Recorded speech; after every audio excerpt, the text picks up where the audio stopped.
Écoutez Halachot sur Hanouka, page 486, Halakha Gimel, Al Pi HaMa'amar Mi'a'ish Chafetz Chaim, B'Kutei Rishon Siman Lamed Gimel, Ein Sham Kol HaMa'amar Kulo.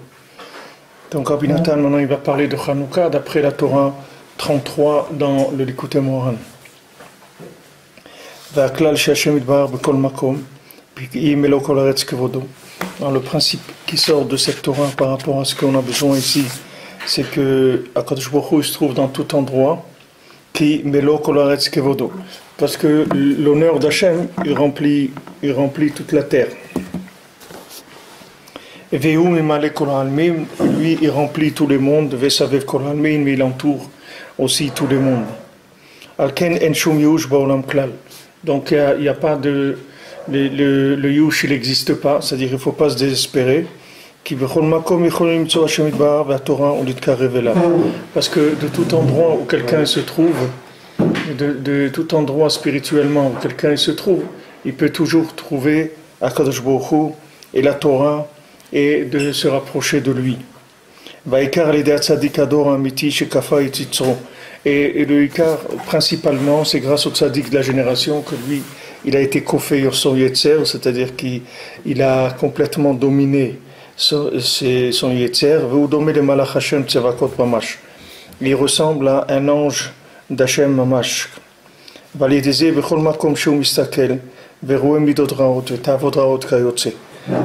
grâce à ça, à tout endroit que le tzaddik il regarde, là où il voit des mauvaises midot, des mauvaises mesures, des mauvais comportements, des plaisirs négatifs,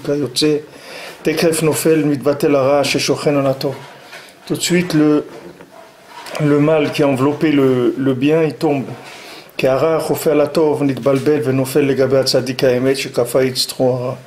Parce que le rat, le mal qui entoure le bien se trouble et il tombe devant le tzaddik, que lui il a complètement dominé le mal. Parce qu'il y a des jours de bien et il y a des jours qui sont moins bien.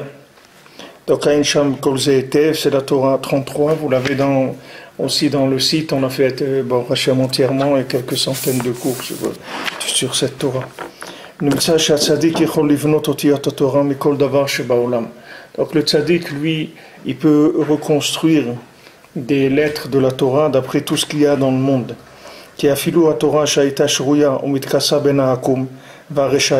Même la Torah qui était parmi les idolâtres et les Rechaïm, les gens qui fautaient. C'est une Torah que personne ne connaît parce que c'est une Torah qui est complètement cachée, puisque personne ne sait. Nous on connaît la Torah qui est sortie de la Torah que Moshe Rabbeinu nous a donnée. C'est une partie de la Torah, mais la Torah il y en a partout, c'est-à-dire il y a partout tout ce qu'il y a dans le monde, puisque ça a été créé avec la Torah, donc il y a de la Torah partout. Alors lui, le tzaddik, lui il est capable de reconstruire de la Torah à partir de tout ce qu'il y a dans le monde. C'est pour ça que quand on dit que le tzaddik il peut rapprocher tout le monde à Kadosh Baruch Hu, que ce soit un juif ou un non-juif ou un animal ou une plante, tout ce qui a été créé, ça a été créé avec des lettres. Donc tout ce qui a été créé, c'est une Torah. Mais il faut arriver à la sortir de là et assembler les lettres de manière à donner de la Torah. Il faut retrouver la Torah qui a servi à la création de cette chose-là. Puisque le système, c'est que Akadosh Baruch Hu, on dit Istakel va Torah ou bara alma. Akadosh Baruch Hu, il a regardé la Torah, il a créé le monde. Donc c'est pas difficile. Tout ce qui a été créé, il y a de la Torah dedans. puisque c'est comme ça que ça a été créé. Maintenant, arriver à remonter à travers c'est-à-dire il y a un emballage de rats qui se trouve autour de ça.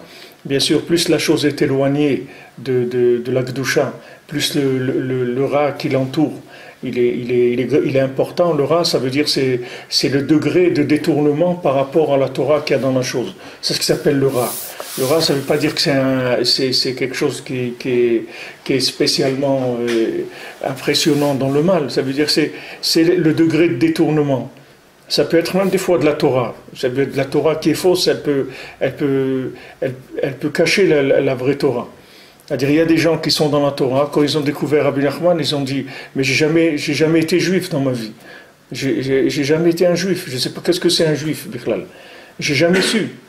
Jamais su. Je vous ai raconté, moi j'ai connu quelqu'un qui étudie la Torah toute la journée. À la Vachalom maintenant il est niftar, mais une fois il m'a pris de côté, il m'a parlé, il m'a dit je peux parler qu'avec toi, mais il m'a dit je crois pas en Dieu. Et c'est quelqu'un, il étudiait toute la journée, il était dans un collège, il étudiait toute la journée, mais il ne croyait pas en Dieu. Maintenant, ça ne veut rien dire, c'est-à-dire quelqu'un il est là où il est, il peut être dans de la Torah, il peut être là où il est, il peut avoir en lui une Torah qui est cachée, qui n'a rien à voir avec la Torah dans laquelle lui, il croit où il se trouve maintenant. Il ne sait pas. Il ne sait pas. Une fois ici, il y avait,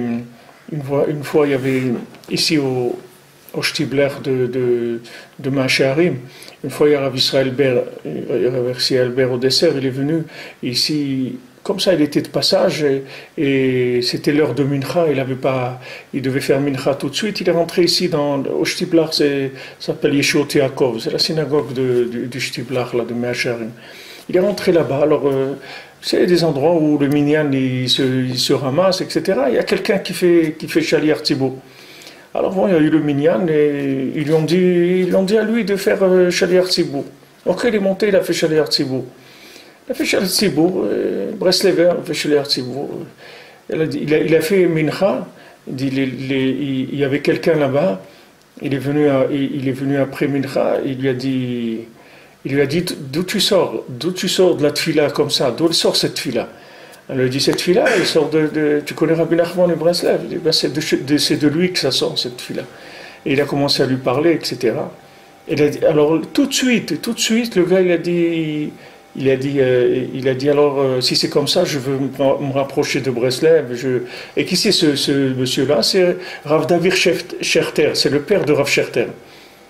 Le père de Rav Scherter, c'était ce monsieur-là. Quand il a entendu un Chazara de Mincha de Rav Israël Ber, il a compris qu'il n'a jamais prié dans sa vie, Pachoud. Il croyait que c'était de la tfila, mais ce n'était pas de la tfila. Il a entendu un Breslever prier, il a dit mais c'est quoi ça? Il y a quelque chose ici, j'ai jamais entendu ça. Et d'où tu sors? C'est des gens, c'est des chercheurs, c'est des gens, c'est pas des gens qui se croient installés, c'est des gens, ils cherchent. Donc quand ils entendent quelque chose, ils disent attends, quelque chose comme ça j'ai jamais entendu, donc il s'est engagé. Pourtant, c'est des gens ici, ça date de il y a 100 ans. Ici, c'était le bastion comme aujourd'hui, mais c'était encore beaucoup plus. C'était vraiment le bastion du judaïsme. Quand le père de Rav Scherter, c'était un Mekoubal, c'était des gens très très hauts dans la Torah. C'est pas des Balishoua, c'est des gens qui étaient des grands Talmidei Chachamim. Il a entendu ça, il a dit attends, il y a quelque chose ici. Ça s'appelle la Torah cachée. La Torah, elle est cachée. La Torah, elle est cachée. Et le tzaddik, quand il s'approche d'un endroit, alors tout ce qu'il y a autour, qui est du mensonge ou du détournement, ou mamash du ra'agamour, même des ta'avot ou n'importe, tout ça, ça tombe tout de suite. Parce que quand le tzaddik il vient, le mal il n'a pas où faire de l'emprise. Alors au contraire, le mal quand il voit ce bien là parfait, Malach Hashem Tsevakot, il voit le tzaddik, ça tombe tout de suite, le mal il tombe tout de suite.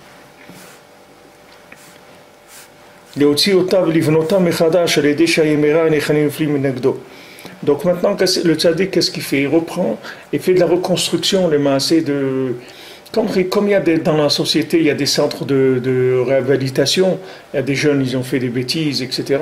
Il y a des centres où on réhabilite les gens. On les remet sur les rails, on les reconstruit. Des fois, quelqu'un, à l'âge de 14 ou 15 ans, il a rencontré des gens, il s'est laissé entraîner, il a commencé à faire des hold-up, des trucs. Ici, il y a quelqu'un, une fois, un Breslev, il m'a dit, son fils, il venait de faire la bar mitzvah. Et alors je lui dis comment ça va et tout. Il me dit mon fils il a déjà 20 dossiers à la police. Il avait 14 ans le gosse. Il a déjà 20 dossiers de vol, de trucs. Le gosse il a 14 ans. Alors, il se laisse entraîner dans des trucs. Et la personne elle s'en va, c'est tout. Elle part dans des inanimes. Après, il y a des centres de réinsertion, de réhabilitation de l'individu. Maintenant, le tzaddik, c'est quelque chose qui se fait chez lui naturellement. Il suffit que tu viennes chez lui, c'est la réhabilitation, elle est immédiate. Parce que tout le mal, tout le mensonge qu'il y a sur toi, il tombe tout de suite. Il s'en va. Parce que dès que le bien, il retrouve le contact avec du bien absolu, tout de suite, il s'en va. Il dit, voilà,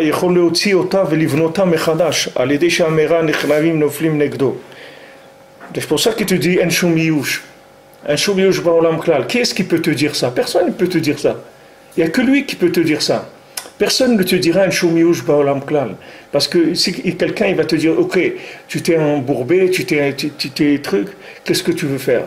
Et essaye de faire tchouva et bon courage et c'est tout. Hein? Et tu dis, prie n'importe, faire des mitzvot. Mais Aïkar, c'est qui va te dire, il faut que tu te débrouilles, c'est tout, on ne peut rien faire pour toi. Mais lui, c'est le contraire qu'il te dit. Il te dit, toi reste tranquille, toi assieds-toi, ne bouge pas. Moi je vais m'occuper de toi. Toi tu ne fais rien du tout, toi. Toi rien que reste ici, c'est tout. Tu restes ici, tu vas voir que le mal il va partir. Quelqu'un il m'a dit une fois ça, il y a longtemps, il y a je ne sais pas combien d'années, peut-être 30 ans. Quelqu'un il m'a dit, ici à la synagogue Breslev, il est passé beaucoup de gens. Il est passé des milliers de gens ici dans cette synagogue. Il m'a dit que tout celui qui est resté ici, il a guéri, il s'en est sorti. Et ça c'est quelque chose qu'on a vu sur les années. On a vu tout celui qui est resté là, il a fini par soigner.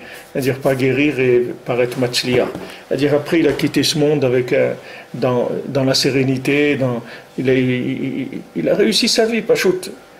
Mais c'est pas toi qui fais, c'est parce que maintenant tu rentres en contact avec une lumière qui est tellement parfaite que cette lumière-là, elle redresse automatiquement toutes les choses qui sont déplacées.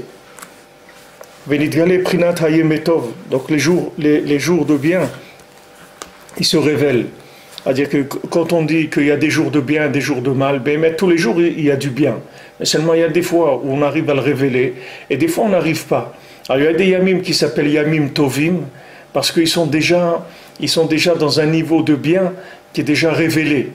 C'est-à-dire quand on prend Shabbat par exemple, le bien il est révélé, il est indépendant de ce que quelqu'un il va faire. Parce que comme les Chazal disent que le Shabbat il est kviya avec kaima. C'est-à-dire le Shabbat il est fixé. Et il est installé et il est fixé. C'est-à-dire le Shabbat, c'est pas quelque chose qui tient compte de ce que la personne elle fait ou elle fait pas. Le Shabbat, il est ce qu'il est. C'est-à-dire tu peux pas l'influencer. Donc ça, c'est un jour qui est tov. Maintenant, les jours de la semaine, ils peuvent être tov, ils peuvent être rares. Ça dépend de combien la personne elle a eu le srout de se rapprocher de la nekudat haemet, c'est-à-dire de point de vérité qui a balayé, qui a nettoyé le champ de vision. Donc maintenant, la Torah qui se révèle dans des levushim et des tzimtzumim, c'est-à-dire la Torah qui se trouve dans des vêtements et dans des contractions. Dans des vêtements, ça veut dire qu'elle a une apparence que, apparemment, c'est pas de la Torah. Et des tzimtzumim, ça veut dire qu'elle est aussi contractée. C'est-à-dire non seulement elle est cachée dans l'apparence, mais aussi elle est contractée dans l'intensité, dans les deux. Alors c'est difficile des fois que les gens, la plupart des gens, ils sont complètement recroquevillés sur eux-mêmes par la galoute, c'est-à-dire par la galoute du nefesh. Alors les gens, ils sont recroquevillés.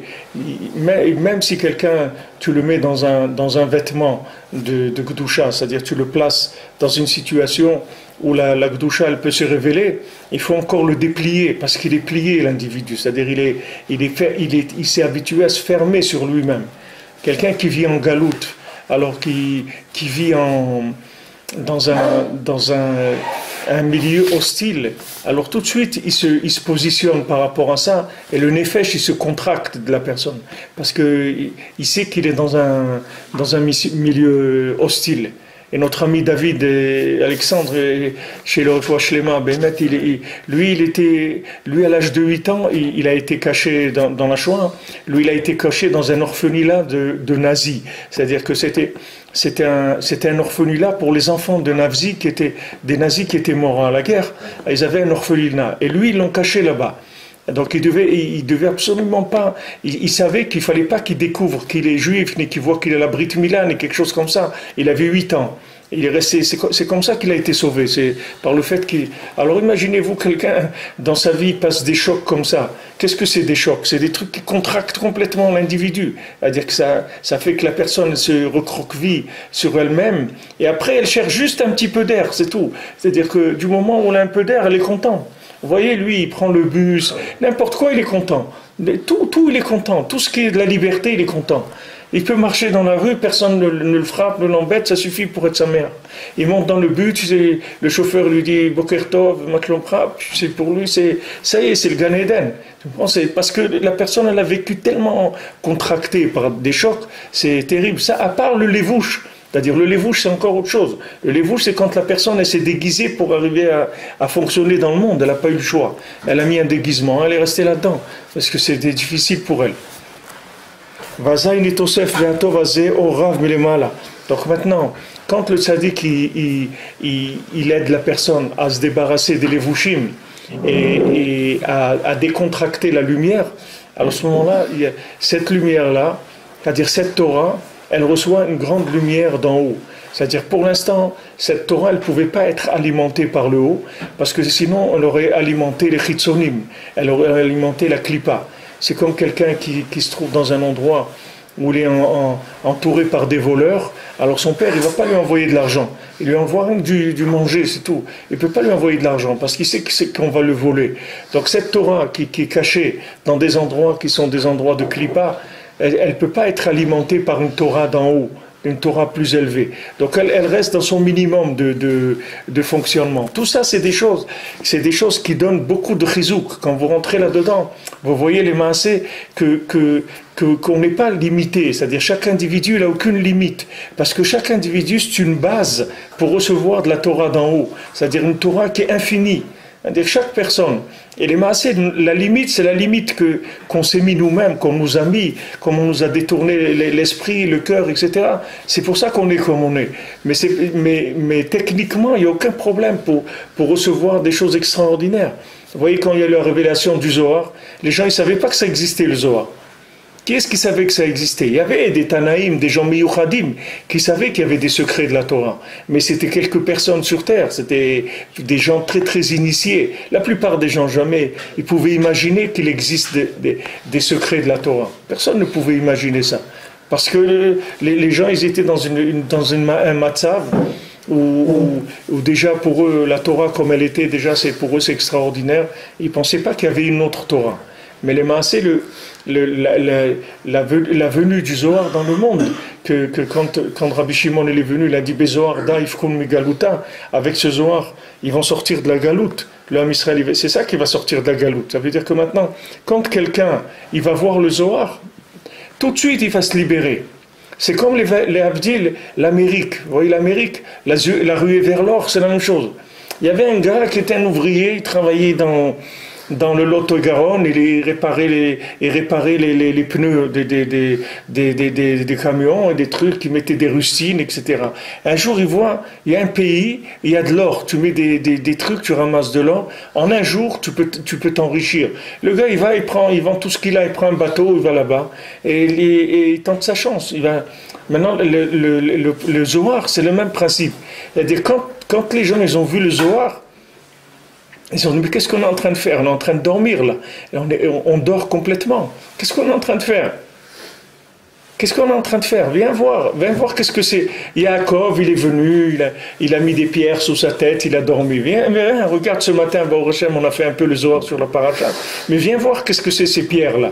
Viens, regarde, tu vas voir. C'est pas des pierres, c'est des diamants, c'est les 12 pierres, c'était les 12 Shvatim qu'il a fait descendre Yaakov Avinu. Il est monté les chercher, tu vois qu'est-ce qu'il y a derrière ça, mais tu dis, attends, je suis en train de dormir, moi, j'ai un problème. Moi, je crois que c'était un rave qui est parti, il était fatigué, il faisait nuit, il avait peur, il s'est mis quelque part pour dormir, il n'avait pas d'oreiller, il a pris des coussins, et des pierres comme coussins, il s'est mis à dormir, c'est tout. Je croyais que c'était ça, mais il faut que tu te réveilles, parce que c'est pas ça. Birlal, c'est pas ça qui s'est passé. C'est une histoire qui a une autre dimension complètement. Donc ça, c'est un chesed qu'il a fait Hachem, c'est qu'il a inversé le système. C'est ça qui a écrit Et la sot l'Hachem et firu Torah Terra. C'est un moment pour faire pour Hachem. Alors on a firu la Torah Terra, ça veut dire qu'on a fait le contraire de la Torah. C'est-à-dire que normalement la Torah, elle attend que la partie d'en bas elle se révèle pour que la partie d'en haut elle vienne. Maintenant, Hachem, il a dit, écoutez, je vois que ceux-là, ils vont jamais se réveiller, parce que ceux-là, je vois qu'ils sont rentrés dans une tardema, c'est-à-dire ils sont dans un, comment on appelle ça? Coma, exactement. Ils sont dans un coma. Donc on va faire le contraire. On va faire descendre la Torah, qui aurait dû descendre si c'était réveillé, un petit peu. Alors ça les aurait réveillés beaucoup. Maintenant, on va faire descendre une Torah qui va les réveiller malgré eux. C'est-à-dire bien qu'ils n'ont pas encore fait toutes les démarches pour faire la Aliyah. C'est-à-dire, maintenant, ça y est, les bureaux de la Aliyah en France et tout, ils ont fermé, ils n'ont plus le temps. Tu veux monter, voilà, prends l'avion, vas-y, à l'aéroport, tac, tac, on te fait ta zéout, et en avant, tu roules. C'est-à-dire que maintenant, on va envoyer d'en haut. C'est-à-dire, on ne peut plus attendre, parce qu'on est à la fin. Alors, cette Torah-là, quand elle va venir, elle va complètement réveiller le monde. Et ça a commencé depuis Rabbi Shimon. Depuis Rabbi Shimon, ça a commencé. C'était le début. Mais après, comme Rabbeinu l'a dit, Ve'achshav, yesh nachan novea mekor chokhma. Quand Rabbeinu est venu, il a dit, il y a eu Rabbi Shimon, il y a eu Rabbi Shimon par Yochai, et Baruch Hashem, c'est l'initiateur de cette Torah d'en haut, qui est venu réveiller la Torah d'en bas. Mais maintenant, c'est-à-dire maintenant, il y a un autre Inyan, les Gamré, qui est venu dans le monde, c'est Rabbi Nachman, que c'est une Torah qui était cachée à l'intérieur même des secrets de la Torah. C'est-à-dire que même ceux qui avaient les secrets de la Torah, comme Rabbi Shimon, ils ne pouvaient pas imaginer qu'il y avait cette Torah-là que Rabbeinu l'a fait descendre de l'écouter Moran, c'est pour Masiot. Même Rabbi Shimon lui-même, il était étonné de ça. Quand Rabbeinu est venu à Méron, alors Rabbi Shimon, il a dit Miron. Et il a dit, qui est-ce qui chante? Quand Rabbeinu est rentré à Méron, Rabbi Shimon a dit Miron. Qui est-ce qui chante? Alors Rabbeinu l'a dit Aniron, c'est moi qui chante. C'est-à-dire quand Rabbeinu est rentré chez Rabbi Shimon, il a vu quelque chose que Bichlal, il n'imaginait même pas que ça existait. Alors il a dit c'est quoi, qui est-ce d'où ça vient ça? Il a dit c'est moi qui ai amené ça. Donc Rabbeinu il a amené encore une autre Torah, et la preuve c'est que la preuve, elle est très simple. C'est-à-dire, tu n'as pas besoin de preuves, c'est-à-dire de réfléchir, ni rien. C'est que tu vois quels gens y tirent Rabbeinu. C'est tout. Si tu vois les gens que Rabbeinu ramène, tu n'as pas besoin de... Quand quelqu'un, Breslever, on lui avait demandé, raconte-moi un miracle de Rabbi Nachman, il dit, regarde-moi, moi je suis un miracle de Rabbi Nachman. C'est-à-dire, c'est pas la peine que je te raconte des miracles, parce que moi, que je sois là maintenant, ça c'est un des grands miracles qu'il a fait Rabbi Nachman. C'est-à-dire, tu vois, qui est-ce que Rabbi Nachman y tire, d'où il le tire, et même si quelqu'un y croyait qu'il était religieux. Combien de gens ils viennent à Ouman et j'avais rencontré un Avrer très sérieux, quelqu'un qui est dans des plus grands yeshivot d'Eretz Israël, les plus grands kolélim d'Eretz Israël. Très sérieux, maman. Il est venu à Ouman, il était comme un fou. C'est comme quelqu'un lui a caché le judaïsme, comme quelqu'un qui ne savait pas que le judaïsme il existait. C'est la même chose, mais c'est à l'intérieur. Alors les gens, ils découvrent, même les gens de l'intérieur, on ne parle pas maintenant des gens qui sont comme à Rosh Hashanah, tous les gens qui enlèvent leur boucle d'oreille là dans le tachlir, c'est-à-dire tous les gens ils viennent aller et ils dansent et enlèvent les boucles d'oreilles et les piercings et les trucs, etc. Mais même des gens qui sont des gens de l'intérieur, des gens qui sont mamash, qui pensent être dans la Torah. Alors quand ils viennent chez Rabbeinu il a dit amenez-moi les gens qui pensent, qui ont réussi le top, c'est-à-dire qui sont arrivés au top. Et je vais leur montrer qu'ils n'ont pas commencé du tout, dans n'importe quel domaine, dans la Torah, dans la Fila, dans tout.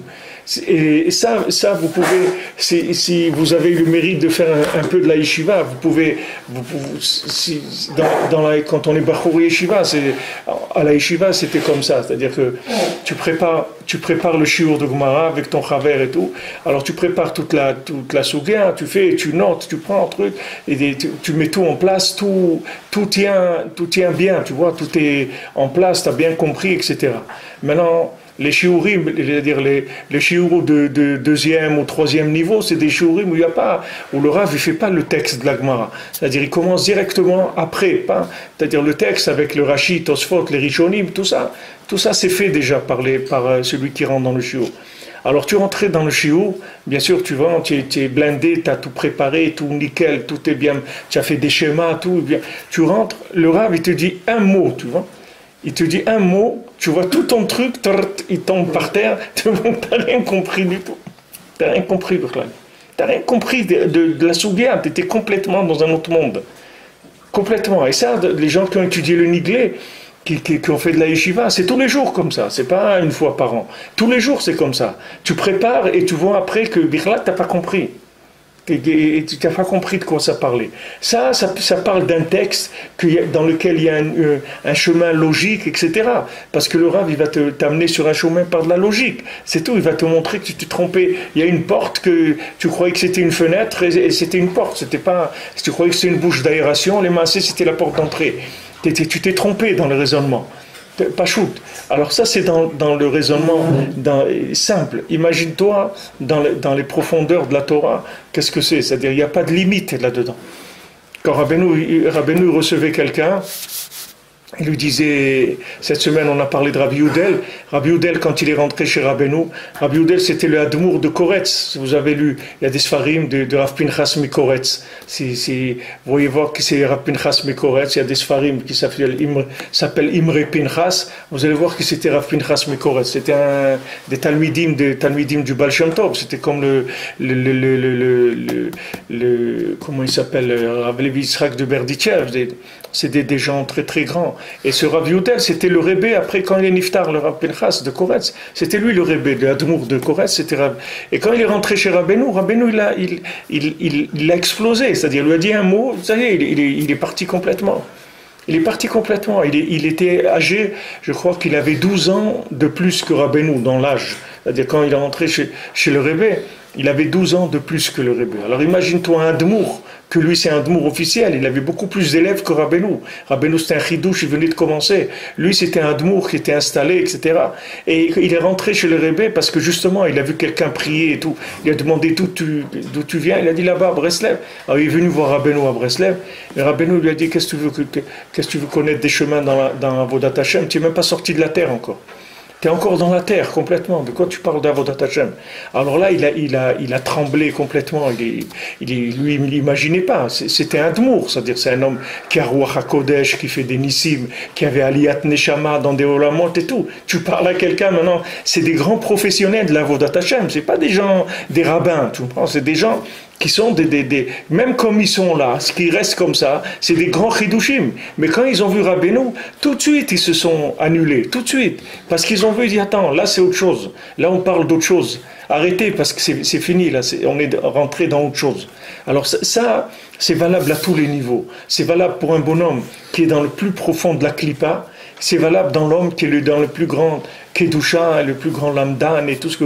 À tous les niveaux, celui qui s'approche du Rebbe, il va voir qu'il n'a pas commencé dans son domaine à lui, là où il est. Que ce soit un menuisier, que ce soit un docteur, que ce soit un philosophe, que ce soit n'importe qui. Dans son domaine, comme quand les trois philosophes ils sont rentrés chez Rabbeinu, les Apikorsim Douman et Schubert, Landau et Wiesel, ils ont dit attends, ici il y a quelque chose quelque chose de spécial. Quand Rabbeinu il leur a parlé, ils ont vu que c'est autre chose.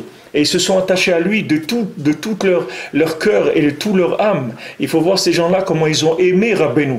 Et qu'est-ce que c'est devenu, ce Rishber-là, à Rosh Hashanah, quand les gens ils font Kiddush après la Tfila. Bon, Rosh Hashanah, c'est connu à Breslev que la Tfila, elle dure longtemps. Bavonot, aujourd'hui, les gens, ils ont pas la force. Nous, bon, Hachem, on fait, parce on a été éduqués là-dedans, c'est-à-dire on a fait toute notre jeunesse dans cette fila-là, Rosh Hashanah. Pour nous, Rosh Hashanah et 10 heures, et 10 heures de tfila, c'est la même chose, c'est-à-dire on peut pas enlever ça, parce que pour nous, c'est pas Rosh Hashanah. Et nous aussi, on fait pas kiddush, hein, on fait pas kiddush au milieu de la tfila, parce que on a vécu avec des gens, je veux dire, si tu avais fait Rosh Hashanah avec Rav Levi Yitzhak ou Rav Israël Berg, tu vas pas t'amuser à faire kiddush au milieu de la tfila, je peux te dire. Tu voyais des gens malades qui se tordaient, qui avaient pas plus d'intestin, etc., et qu'il n'y avait pas une avamina bichlal de faire kiddush à Rosh Hashanah, tu vas pas commencer. Quand tu as vu, tu as vu. Tu n'as pas vu, c'est autre chose. Alors ce Hirschberg, là, une fois, on lui a proposé de faire Kiddush à Rosh Hashanah. Maintenant, lui, attends, c'était le patron des apicorsim et des philosophes. C'était l'un des plus grands philosophes de la génération. C'était pas le plus grand philosophe. C'était un homme, Bichlal, ils avaient fait entre eux le vœu que jamais ils disent le nom d'Hachem. Jamais ils doivent prononcer le nom d'Hachem. Ils ont dit interdit de dire le nom. C'était vraiment des grands apicorsim. Et ces gens-là, ils sont devenus des élèves de Rabbeinu, mais avec quel amour, quelle admiration pour le Rebbe, quelque chose d'incroyable. Et quand ils ont voulu lui dire de faire Kiddush avant les Tkiyot de Rosh Hashanah, c'est-à-dire entre la Kriyat Torah, la lecture de la Torah et les Tkiyot, il a dit quoi? Faire Kiddush avant les Tkiyot. Mais de quoi vous parlez, Bichlal? Il a dit quoi? Voilà, cet homme-là, qui était un homme qui venait mamash, ce qu'on appelle le Metzach HaNachash. C'est pas un petit balchouva que en cachette il va au cinéma ou des trucs. C'est pas ça du tout. C'est le Metzach HaNachash. C'est-à-dire c'est le front du serpent. C'est des gens qui faisaient rentrer dans le monde la picorsoute. C'est des diffuseurs de la picorsoute. C'est-à-dire c'est des gens qui étaient mamash le serpent, le front du serpent. Rabbeinu nous dit il y a le ventre du serpent, c'est des gens qui sont dans les ta'avot, mais il y a le front du serpent. C'est des gens, ils ne sont pas dans les ta'avot du tout. C'est des gens que leur truc, c'est d'amener la picorsoute dans le monde, c'est-à-dire de déconnecter les gens d'Hachem. C'est ça, c'est des spécialistes de ça. Et ces gens-là, Rabbeinu les a attrapés, il les a retournés complètement. Complètement, il les a retournés. Ils sont devenus des mamash, des gens, des tzadikim, ils sont devenus. Et quand Hirschberg est niftar, il a dit, si les Rebbe il avait vécu encore un petit peu, il aurait fait de nous des tzadikim gmurim. Si la mamash, il aurait fait d'eux des tzadikim complets, c'est-à-dire des grands chidushim. Mais comme Rabbeinu, malheureusement, il est parti à l'âge où il est parti. Ils sont restés en milieu de chemin comme ça. Ils ont fini, bon Hachem, dans la Torah, bien et tout. Mais ils savaient que chaque jour que les Rebbe il les regardait, il faisait tomber des clipotes et il révélait le bien qu'il y avait en eux. Chaque jour, c'était une révélation nouvelle. C'est ça qu'on cherche. Malheureusement, aujourd'hui, il y a beaucoup de gens, quand ils se rapprochent même de Breslev, ils ont trouvé un petit truc à grignoter. Ils ont trouvé un petit morceau à grignoter, alors ils grignotaient ça. Les Breslevers, quand ils étaient à Méron, à l'époque, moi j'étais avec Rav Nachman Roussicher, à la Shalom, et ils étaient une équipe à Méron de Breslever. Il y avait Rav Israël Ber, il y avait Rav Nachman Roussicher, il y avait Rav Shmuel Chachik, il y avait Rav Shmuel Shapira, il y avait Rav Shmuel Horowitz. Ils étaient une équipe comme ça de Breslever là-bas. Mais Méron, c'était un désert total. Il n'y a personne qui allait là-bas. Il y a un endroit, maintenant vous voyez les bus de touristes, il n'y a personne qui allait là-bas. C'est-à-dire vous voyez jamais personne là-bas. De temps en temps, vous voyez un grand Rav Séfarad qui venait pour prier chez Rabbi Shimon, c'est tout. Mais il y a des gens là-bas, il n'y avait pas. C'est-à-dire, eux, ils allaient... Moi, je me rappelle, j'ai vu ça. C'est pas ce que je vous raconte, c'est pas des gens qui m'ont raconté. Moi, j'ai vu Rav Shmuel Tchachik à la Shalom. Je l'ai vu rester 2 mois là-bas, dans la forêt, tout seul. Il n'y avait rien. Il mangeait du pain sec, du pain moisi. Il n'y avait rien. Il restait là-bas, mamash, des mois, rien qu'à Vodat Hashem, le jour et la nuit. C'était impressionnant de voir ça. Mais à leur époque, je vous parle de ça il y a, je sais pas, 50 ans, 60 ans. Il n'y avait que les Breslevers qui étaient là-bas, un petit groupe comme ça. Et c'était que Avodat Hashem, jour et nuit. Rav Israël Ber, il dormait, il dit là-bas sur un sac un sac en papier, à l'entrée comme ça du Tzion, il se couchait par terre. Et dès que ça arrivait Chatzot, il se levait comme un lion, et il commençait à Avodat Hashem. Tous c'était des gens, et manger, qu'est-ce qu'ils avaient à manger? Il y avait des raisins et des figues qui poussaient là-bas, c'est tout ce qu'il y avait. C'est avec ça qu'ils mangeaient. Et il dit, de temps en temps, il y avait un grand Rav Sfarad qui passait, il amenait du pain frais Alors dit, lui, il mangeait le pain qui était frais, était mou, et nous, on mangeait le dur. Ce qui était dur, il nous le laissait, on le mangeait. Et de temps en temps, ils étaient heureux de pouvoir faire un motzi. Mais ils restaient tout le temps là-bas, même Shabbat, il n'y avait rien, ni motzi, ni rien. Ils restaient là-bas, il n'y avait pas de Seudot Shabbat, il n'y avait rien du tout. C'était rien de la Vodat Hashem.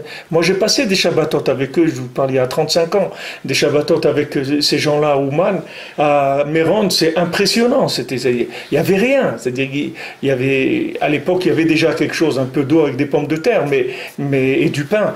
Mais c'est des gens, il n'y avait rien de ce monde. C'était Torah et Tfila, jour et nuit. Il n'y avait pas autre chose. Il n'y avait pas autre chose. Tout ça, c'est que parce que le hors de Rabbeinu, il est rentré en eux, c'est tout. C'est pas que c'était des gens, Rav Nachman Roussicher, c'était pas un génie intellectuel ni rien du tout, mais c'était un homme qui aimait tellement le Rebbe que le Rebbe il a nettoyé, c'est tout, il lui a enlevé tous les clipotes de ce monde. Alors c'est des gens, toute leur vie c'était un Kavodat Hashem. Prier, pleurer, étudier, c'est tout. Ils n'avaient rien d'autre, faire de la tzedaka, et tout, c'est tout. Ils n'avaient rien dans leur vie. Tout ça, ça vient du fait que le mal, il a disparu et le bien, il a reçu un tosefet il a été boosté par le bien d'en haut. Chacun, il a ça. Comme chacun, il a nefesh, ruach, neshama. Pourquoi je vous dis ça? Parce que beaucoup de Balei Tshuva, quand ils commencent à gratter un tout petit peu de bien-être par rapport à ce qu'ils étaient avant, ils disent, waouh, c'est super et tout. Bon, Hachem, ça y est. Mais il faut que tu saches que tu n'as même pas commencé, Bichlal. Il faut que tu saches que tu n'as pas commencé par rapport à toi-même. Si tu n'as même pas commencé, alors mets-toi au travail avec autant d'enthousiasme et d'entrain que tu as eu le premier jour où tu as commencé. Parce que Bémet, tu n'as pas commencé. Par rapport à ce qui t'attend à découvrir, tu n'as même pas commencé.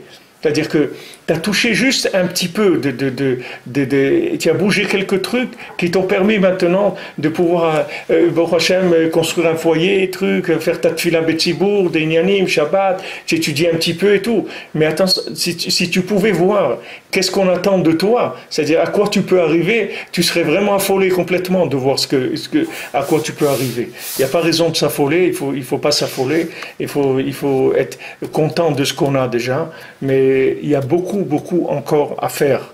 Et ça dépend pas de tes capacités à toi. Ça dépend uniquement de combien tu t'approches de la source de chaleur qui va alimenter ta neshama.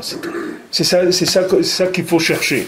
Et déjà savoir qu'on n'a pas commencé par rapport à là où on peut arriver. Même si quelqu'un il est arrivé à des madrigotes et des trucs, et même s'il ressent des choses, même s'il voit des choses, il faut savoir que tout ça c'est encore très très loin de là à quoi il peut arriver. Et Rabbeinu, toujours, même quand ses élèves y venaient, ils étaient très très satisfaits de ce qu'ils avaient vu. Rabbeinu, tout de suite, il les remettait en place. Il disait, mais attends, mais je vois pas, tu n'as même pas commencé encore. L'autre, il est venu, il a cru qu'il a réussi, qu'il a décroché, comme on dit, le pompon, et il est arrivé, et il dit, attends, c'est dommage, tu aurais pu faire quelque chose quand même. Et l'autre, il croit qu'il est au maximum de ce qu'il pouvait faire. Rabbeinu, toujours, il remettait en question. Tous les individus, il les remettait tout de suite sur orbite. Tout celui qui rentrait. Chez Rabbeinu, tu pouvais pas dormir. Ça n'existe pas, quelqu'un, il va dormir chez Rabbeinu. Il va dire, Baruch Hashem, je suis arrivé, etc. Même matériellement. Rabbeinu, il faisait la veillée de Shavuot, il faisait les 2 soirs, parce que c'était un Chutz Laaretz. Il faisait 2 soirs la veillée. C'est-à-dire que depuis la veille de Shavuot, jusqu'au soir après Shavuot, Rabbeinu ne dormait pas. Il était réveillé le soir, le jour, le soir et le jour. Et il dormait la nuit d'après. Alors, une fois, Rabbi Nathan et Rav Naftali, ils étaient là-bas, et le deuxième jour, ils avaient passé déjà donc les 2 nuits de veillée. Et maintenant, dans la journée du deuxième jour, ils n'en pouvaient plus, ils se sont mis par terre, ils ont commencé à dormir devant la pièce du Beth Midrash de Rabbeinu. Dehors, ils sont couchés par terre. Rabbeinu est sorti, il les a vus, il leur a dit, vous n'avez rien à faire dans ce monde que de dormir, et vous n'avez rien trouvé de mieux à faire. Et tout, il les a bougés comme ça. Pourtant, qu'est-ce qu'il y a? Ils ont passé déjà 2 nuits et 2 jours réveillés, ils sont fatigués. Rabbeinu, il y a un côté, si tu veux, Rabbeinu, il va beaucoup te cajoler, mais il y a un côté, quand Rabbeinu il te donne un coup, tu vas voir qu'il te fait sauter tous les repères que tu as, c'est-à-dire tout ce que tu crois. Et c'est pour ça qu'on va au Ouman, les Mazé. C'est la raison principale pourquoi on va à Ouman, c'est pour ça. Et la plupart des gens, quand ils reviennent d'Ouman, ils sont complètement déboussolés. Parce que Rabbeinu t'enlève tous les repères. Tout ce que tu as construit, il te le casse complètement. Te remet tout en question.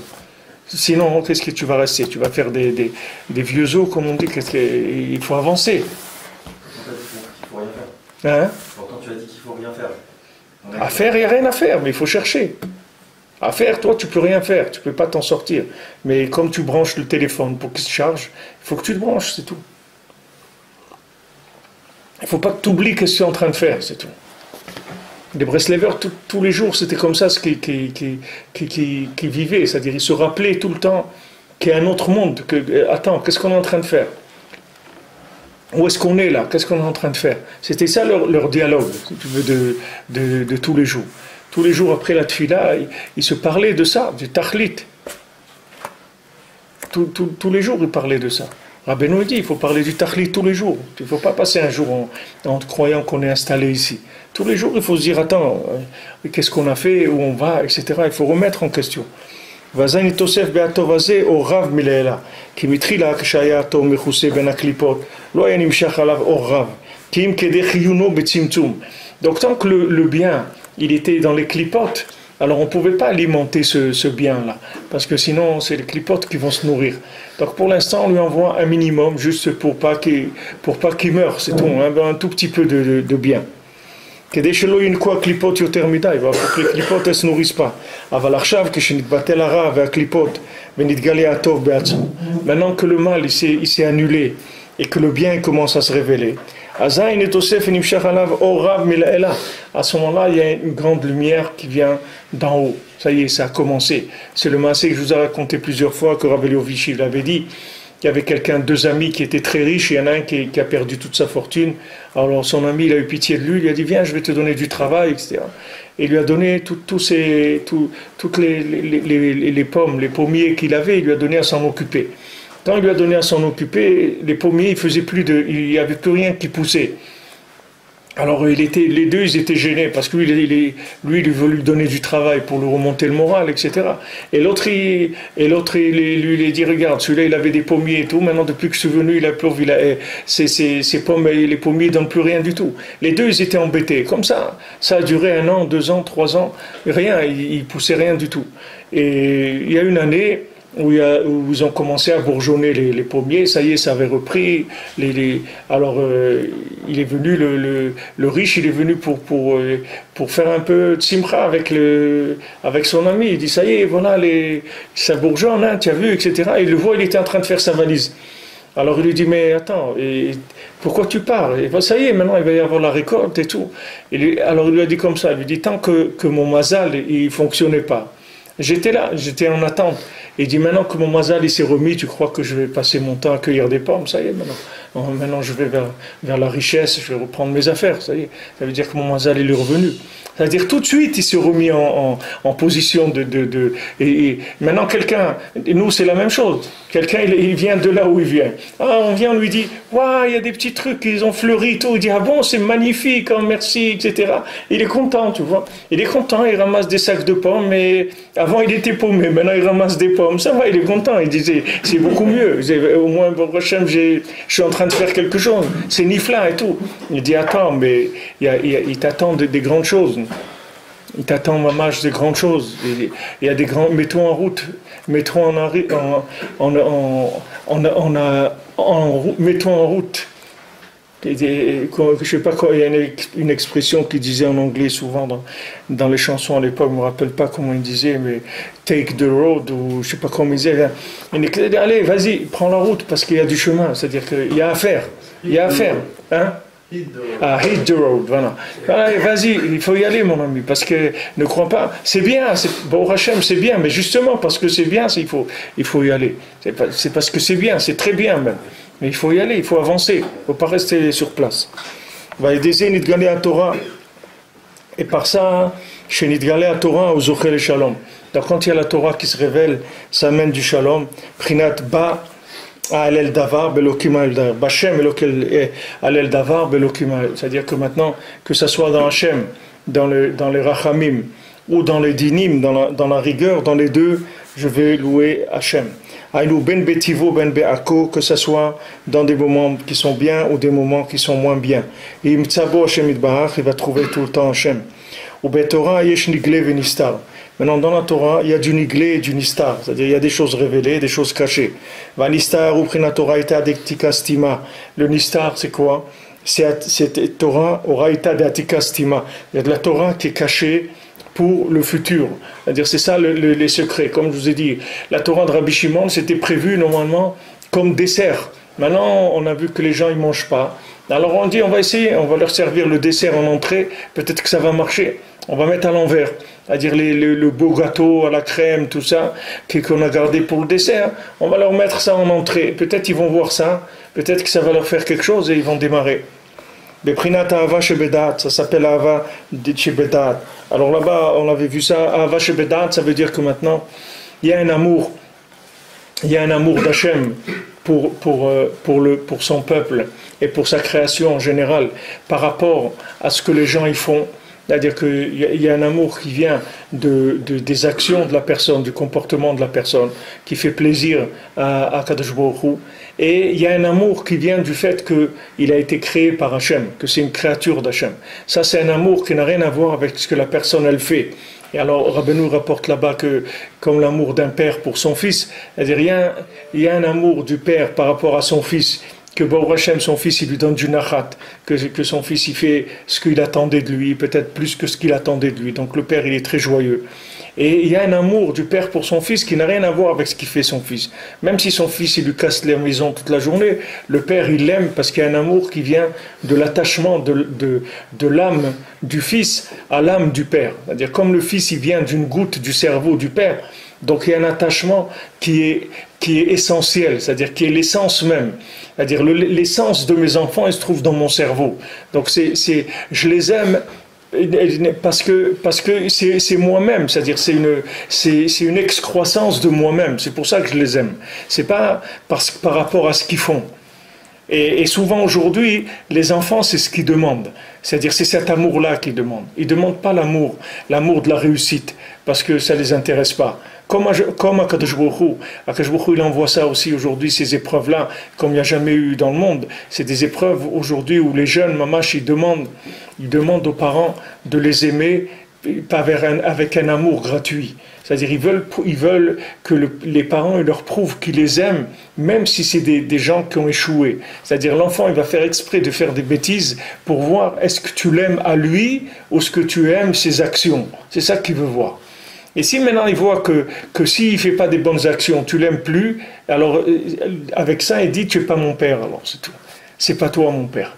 Parce que si tu étais mon père, tu m'aurais aimé dans les périodes les plus difficiles de ma vie. Parce que tu n'aimes pas la réussite ou le plaisir que je te donne. Tu m'aimes par essence, parce que je suis ton fils, c'est tout. Sans aucune raison, c'est tout. Il n'y a pas besoin que je t'amène des preuves de pourquoi tu dois m'aimer. Tu dois m'aimer parce que tu es mon père, c'est tout. Ça suffit. Alors ça s'appelle Ahava Shebedat. C'est-à-dire il y a Ahava Shebeyamim et Bemidot, c'est-à-dire que quand l'enfant il fait des belles choses, etc. Et Ahava Shebedat, ça veut dire qu'il y a un amour qui est profond. Cet amour-là, il vient du lien profond qu'il y a entre le père et le fils. Et souvent aujourd'hui, les enfants ils vont tester les parents sur ça. Parce que Hachem aussi, il est en train de nous tester sur ça.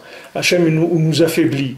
Il nous enlève beaucoup de nos capacités pour voir est-ce qu'on l'aime malgré qu'on est en constat d'échec par rapport à nous-mêmes. Est-ce qu'on l'aime quand même ou Hachem, on l'aime dans la réussite. C'est-à-dire Hachem, il veut voir ça. C'est ce qu'il disait Rav Eliovitch à Alav Shalom, il nous racontait le Rav Besançon, quand Rav Eliovitch disait Hachem, c'est pas une machine, un distributeur, que tu mets une pièce, il sort un chocolat ou quelque chose. Hachem, c'est pas ce rapport qu'il faut avoir avec Hachem. Combien de gens me disent, mais je comprends pas, j'ai tout fait, je fais tout ce qu'il faut faire. Je fais ma prière à l'heure, je fais le net, je fais ça, je fais attention, je donne le maaser, je donne le truc et voilà, ça marche pas. Mais les gens ils croient que quand ils croient qu'ils payent des droits d'accès dans la réussite. Mais regarde, tu peux rester, sans mettre les tefilines, Hachem il va t'envoyer que tu vas gagner au loto. Ça n'a pas de rapport avec ça. Ça n'a pas de rapport avec ça. Tu mets les tefilines parce qu'Hachem il t'a dit de mettre les tefilines, c'est tout. Mais Hachem il est pas obligé de te payer par rapport à ça. Ça n'a pas de rapport. Hachem il t'aime au-delà de toutes ces choses-là. Et il veut que tu aies un rapport avec lui qui soit complètement différent. Donc Hachem il nous affaiblit aujourd'hui, intentionnellement. Il y a un affaiblissement. Pourquoi? Pour qu'on cherche l'amour qu'il y a dans le da'at, pas l'amour qu'il y a dans les midot. Parce que quand tout va bien, alors c'est sûr que tout le monde va danser et s'améach et tout, parce que tout va bien. Mais comme Rabbeinu rapporte dans Sipurim Asiyot, au début du conte des 7 mendiants, avant de commencer, c'est pas écrit dans le Sipurim Asiyot lui-même comme il est édité aujourd'hui, je sais pas pourquoi, à part je crois qu'il l'a rapporté mon ami Alav Shalom Avraham Weizsändler, les Ilom Nishmato Avraham Nachman Simcha Ben Eliezer. Alors lui il a écrit un nouveau Sipurim Asiyot, c'est-à-dire il a retravaillé le Sipurim Asiyot par rapport au Yiddish, c'est-à-dire que il a pris les différences qu'il y avait entre le Yiddish et l'hébreu. L'hébreu, c'est une traduction de Rabbi Nathan, c'est pas une traduction de Stam. C'est-à-dire Rabbi Nathan, c'est lui qui a traduit de Yiddish en hébreu. À Falpiken, il y a, bien sûr, Rabbi Nathan, il avait une kavana là-dedans, mais il y a des mots qui sont pas les mêmes. C'est-à-dire qu'il y a des mots en Yiddish qui sont autre chose que l'hébreu. Alors lui, il a fait une édition où il a mis, entre parenthèses, il a mis le mot en Yiddish, qu'est-ce qu'il veut dire en hébreu. C'est pas ce mot-là, c'est un autre mot. Il a fait un travail comme ça. Alors maintenant, dans le Sipurim Asiyot de 7 mendiants, Rabbeinu il commence comme ça, il dit et ça perd lachem echayus mechim. Je vais vous raconter comment ils étaient joyeux. Mais dans le Chayei Moharan, Rabbeinu il dit comment il a commencé Sipurim Asiyot. Il dit je vais vous raconter comment ils étaient joyeux mitoch marashchora. Que dans la marashchora, c'est-à-dire la bile, dans la tristesse dans laquelle ils étaient, comment ils étaient joyeux. C'est comme ça qu'il commence le Sipurim Asiyot. Je vais vous raconter comment ils étaient joyeux, mitoch marashchora. Alors là-bas, le père, il donne la royauté à son fils, etc. Et il lui a dit, regarde, je vois que tu vas perdre la royauté, et j'espère que tu vas rester joyeux. Parce que si tu n'es pas joyeux, quand tu perds la royauté, ça veut dire que tu n'es pas un roi. Maintenant, si Hachem, comme on dit, Ismach Hachem b'ma'asav, il y a Ismach Hachem be'osav, et il y a Ismach Hachem b'ma'asav. C'est-à-dire, il y a quand Hachem, il est joyeux de ceux qui font, et il y a quand Hachem, il est joyeux de ce qu'il a fait. C'est-à-dire Hachem, de toute façon, il est toujours joyeux.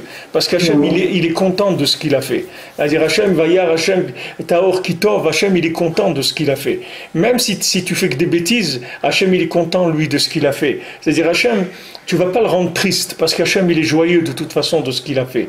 Mais si maintenant, toi, tu es joyeux, alors il va être beaucoup plus joyeux. Parce qu'il y a une simcha de Maasav et il y a une simcha Be'osav, c'est-à-dire de ceux qui font la volonté d'Hachem. Donc maintenant, le roi, il dit à son fils, regarde, tu vas perdre la royauté. Mais sache que quand tu vas perdre la royauté, sois joyeux. Parce que si tu n'es pas joyeux, ça veut dire que tu n'es pas un vrai fils de roi. Parce que c'est-à-dire que tu n'es pas un vrai roi. Et si tu étais un vrai roi, tu serais joyeux même quand tu perds ta royauté. Parce que d'être un roi, c'est pas une fonction, c'est pas une fonction. Un roi, c'est un état. C'est pas un statut que quelqu'un il a trouvé des combines pour rentrer et avoir un poste au Parlement ou un truc comme ça. Un roi, c'est un roi, c'est tout. Même si maintenant tu le trouves c'est un clochard, mais c'est un roi. Ça change rien. C'est-à-dire, lui, il est un roi, c'est un état de fait. Maintenant, Kadosh Baruch Hu, il veut qu'on ait cette conscience-là, pas par rapport à ce qu'on est en train de faire. Parce que si maintenant tu regardes ce qu'on est en train de faire, on n'est pas du tout, c'est-à-dire c'est pas du tout, comme ils disent en hébreu, relevanti. Je ne sais pas d'où ils ont sorti ça, mais relevanti. Je sais pas, relevanti, ça veut dire c'est pas. Hein? C'est pas lié à la chose.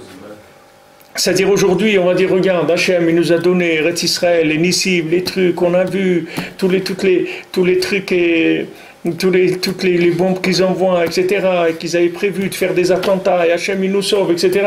Et il dit, ah non, avec tout ça, tu n'es pas content? Il dit, non, je ne suis pas content. C'est-à-dire, malgré tout ça, c'est difficile, les gens, c'est difficile d'être contents. Même si quelqu'un, il voit des miracles, etc. Donc, Hachem, qu'est-ce qu'il fait? Il veut aujourd'hui qu'on ait un constat de médiocrité par rapport à notre vie, c'est-à-dire qu'on croit qu'on est des gens médiocres, mais qu'on soit joyeux. Parce que l'attachement à Hachem, il n'est pas en rapport avec ce qu'on fait ou ce qu'on ne fait pas. Hachem, il ne nous aime pas par intérêt. Hachem, il nous aime parce qu'on est une partie de lui-même. C'est pour ça qu'il nous aime. Comme un père, il aime son fils. Pourquoi tu aimes ton fils? Pourquoi tu l'aimes? Parce que c'est toi, c'est tout. C'est pour ça que tu l'aimes. Parce que tu te vois toi-même, c'est tout. Il te ressemble, il a des trucs, etc. Même si quelqu'un, et son fils, il n'est pas beau, mais le fait qu'il lui ressemble, pour lui, il est beau. Parce que quand il voit son fils, il se voit lui-même. Et il est content. Un fils, c'est lui-même. Hachem, sa création, ses créatures, c'est lui-même. Donc il aime les créatures parce qu'une partie de lui-même. Maintenant que les créatures, elles aient fait ce qu'il veut ou ce qu'il ne veut pas, c'est une autre chose. Mais c'est pour ça que Rabbeinu dit ici, En Shom Yush Ba'olam Klal. Parce que les maaseh, quand on dit à Hachem, Aseleman Shemecha, on sait les man pour ça, mais pas pour nous. On ne parle pas de nous. Fais pour toi, c'est tout. Parce que je suis ton fils. Et si maintenant j'ai un problème et je vais en prison, ton nom il va être sali. Tu vas avoir un problème. Alors arrange-toi à ce que je ne rentre pas en prison, parce que sinon c'est toi qui vas avoir des problèmes. C'est-à-dire, dans la tfila, il y a cette attitude-là. On dit Hachem, fais les man shemecha, fais-le pour ton nom, moi. Si tu d'accord, moi, mais fais-le pour toi, ne fais pas pour moi. C'est ce qu'il a dit Moshe Rabbeinu. Qu'est-ce qu'ils vont dire les Égyptiens? Ils vont dire que tu n'étais pas capable, c'est tout. Voilà, qu'est-ce que tu les as sortis, tu les as tués. Ils ne vont pas dire, oui, maintenant ils ont fait Avodazara, le Hegel, les trucs, ils ne vont pas rentrer là-dedans. Ils vont dire, tu les as sortis de l'esclavage, oui. Tu les as emmenés dans le désert, oui. Et là-bas, tu les as tués, ils sont morts, ok? Donc ça veut dire que c'est un échec ton affaire, c'est tout. Voilà ce qui va sortir dans le monde. Et avec ça, il a convaincu Hachem, il a dit, ok, alors, on continue. On continue. Pourquoi? Parce qu'il a réveillé, c'est-à-dire il a amené dans l'absurde de la situation. Il dit, regarde, qu'est-ce que tu vas faire maintenant? Ok, ils ont fauté. Ok, c'est très grave. Ok, c'est très décevant. D'accord, pas de problème. Tous ces miracles, tout ça, et après ils ont été faire des bêtises, des choses les plus basses du monde. Ok. Alors maintenant, supposons, tu veux faire ce que tu... Alors, le résultat, c'est quoi? C'est que tu as échoué. C'est toi qui as échoué, c'est pas eux. Eux, de toute façon, tu les balades là où tu veux. Ils étaient là, tu les as emmenés en Égypte, tu les as fait sortir, tu les as allés au désert, les trucs, la Torah, eux, tu les balades dans le monde. Mais toi, ton nom, il va se salir. Alors fais attention. C'est ce qu'il lui a dit, mon cher Rabbeinu. Avec ça, pourquoi? Parce qu'il a réveillé l'amour qui n'a pas de rapport avec le comportement. C'est un autre degré. Alors ces deux niveaux, c'est aussi la Torah qui est cachée en nous par notre comportement. C'est-à-dire, on a de la Torah en nous, on a une grande neshama. Celui qui est là, Baruch Hashem, il faut savoir qu'il a une grande neshama. Bifrat, quelqu'un qui va au man, qui habite en Eretz Israël et tout, c'est un très grand niveau de neshama qu'il reçoit. Mais ses comportements, comment il gère l'affaire, il la gère de façon minable. C'est-à-dire, il ne sait pas gérer cette neshama-là. Mais il y a un autre côté qui s'appelle Ahava Shebedat. C'est-à-dire qu'il y a une Torah, que cette Torah-là, elle n'est pas en rapport avec ton comportement. C'est-à-dire, ton comportement, il ne fait que développer ou cacher l'énergie que tu as en toi. C'est-à-dire, cette neshama que tu as en toi, tu fais que la ternir en général. Maintenant, il y a une Ahava Shebedat, c'est-à-dire il y a une Torah qui est en haut et qui n'a aucun rapport avec ça. Et tu peux faire appel à cette Torah-là, même en étant là où tu es. Et quand tu vas réveiller cette Torah-là, elle va venir chercher la partie qui est en toi, elle va l'alimenter. Et ça va te débarrasser de ta petitesse, du côté minable qui est en toi. Parce que tout ce côté minable, c'est le fait que tu es resté dans ce monde et que tu as mal géré la fortune qu'on t'a donnée. Mais tu dois savoir que tu es quelqu'un qui est fortuné. C'est-à-dire, par définition, tu as une fortune. Parce que tu as une neshama qui est gavoa meon. Et cette neshama, elle n'a aucune limite dans ce qu'elle peut arriver à concevoir. Parce que cette neshama, c'est une partie d'Hachem et c'est de l'infini. Mais seulement, comme tu l'as géré, l'affaire, tu l'as mal gérée. C'est-à-dire que maintenant, on ne rentre pas dans la moralité, à cause de quoi et quelles sont les situations, comment on dit, dans quelles circonstances, pourquoi maintenant tu es arrivé à ça, etc. On ne va pas rentrer là-dedans, qui est-ce qui est responsable ou pas, c'est pas important. La Metsiout, la réalité qu'il y a, c'est que le fait que maintenant quelqu'un il est passé par la galoute, des générations de galoute, il ne sait pas gérer le spirituel, parce que c'est quelque chose qui n'existait pas dans la galoute. C'est quelque chose que il ne savait pas, Bichlal, qu'il avait une neshama. Ils ne savaient pas.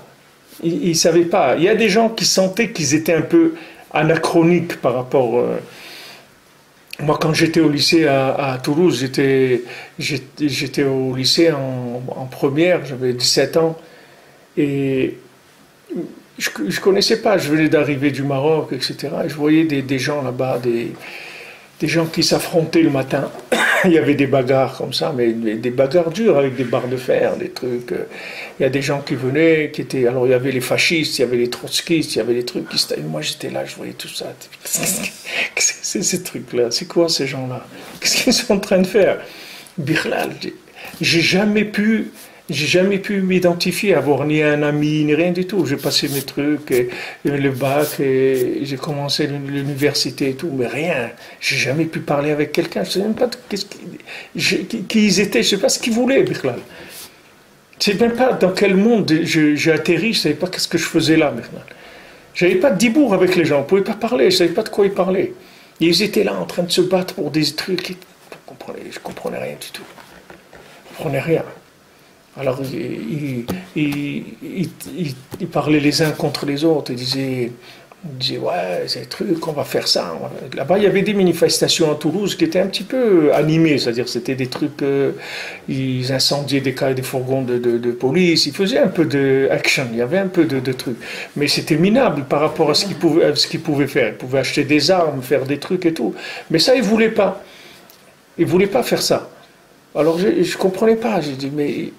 On dirait qu'ils jouaient, les gens, que c'est une récréation, les gens ils vont jouer, mais ils savent qu'après la récréation va se terminer, que chacun il va faire sa vie, et puis il va travailler, il va être caissier au Crédit Agricole, l'autre il va aller faire, il va travailler dans une station-service, et trucs, ça y est, c'est terminé.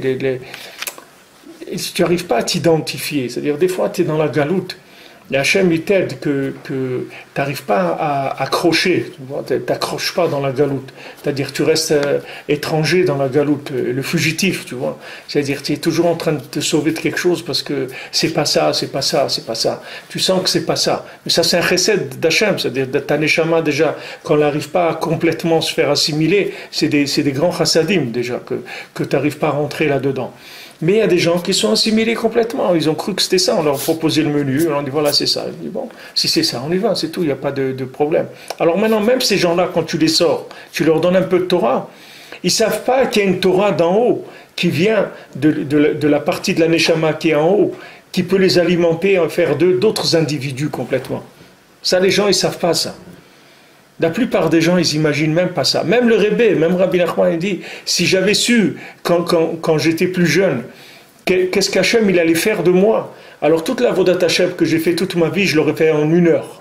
En 1 heure, j'aurais fait tout ça. Ça veut dire que maintenant, il y a une conscience du bien qui peut te donner une possibilité de progrès extraordinaire. C'est-à-dire tu peux avancer des années-lumière. Des années-lumière, tu peux avancer dans ce monde, uniquement avec la conscience du bien. C'est-à-dire, tu prends une telle conscience du bien que tu franchis des niveaux extraordinaires. Extraordinaires. Et des fois, tu sais pas. Quand j'étais à la yeshiva avec Sleban, Rav Chaikin Machalom, quand je me suis fiancé, alors il est venu me voir, il m'a dit Mazal Tov, tout ça, et avant, c'est-à-dire pas fiancé, le fiançailles mamash. Fiançailles, il est venu, mais quand on a fait les rencontres et tout, que c'est devenu officiel, alors il est venu me voir, il m'a dit Takala, elle est d'Antibes. Takala, elle est d'Antibes. Ma femme, elle est d'Antibes. Takala, elle est d'Antibes. Toi, il faut que tu deviennes antibiotique pour la yeshiva. Il m'a dit ça, Rav Chaikin. Toi, tu dois devenir un antibiotique pour la yeshiva. Moi, j'étais jeune, je ne comprenais pas ce qu'il disait. C'est-à-dire, je croyais que c'était une blague qu'il m'avait dit, pour rigoler, comme ça, un jeu de mots. Mais après, ça m'a mis des années que j'ai compris qu'est-ce qu'il voulait dire. Parce que, Béhémet, c'est-à-dire que le fait que je venais de là où je venais, que je suis passé par là où je suis passé, et que j'ai laissé tout ça, je suis rentré à la yeshiva, ça me donnait une force pour parler avec les élèves. C'est-à-dire, quand j'ai commencé à parler avec des élèves, ou de faire un peu de musique avec eux, les élèves, ils s'attachaient beaucoup à moi. Parce qu'ils disaient, regarde, il est là toute la journée, il est dans la yeshiva, il a choisi ça.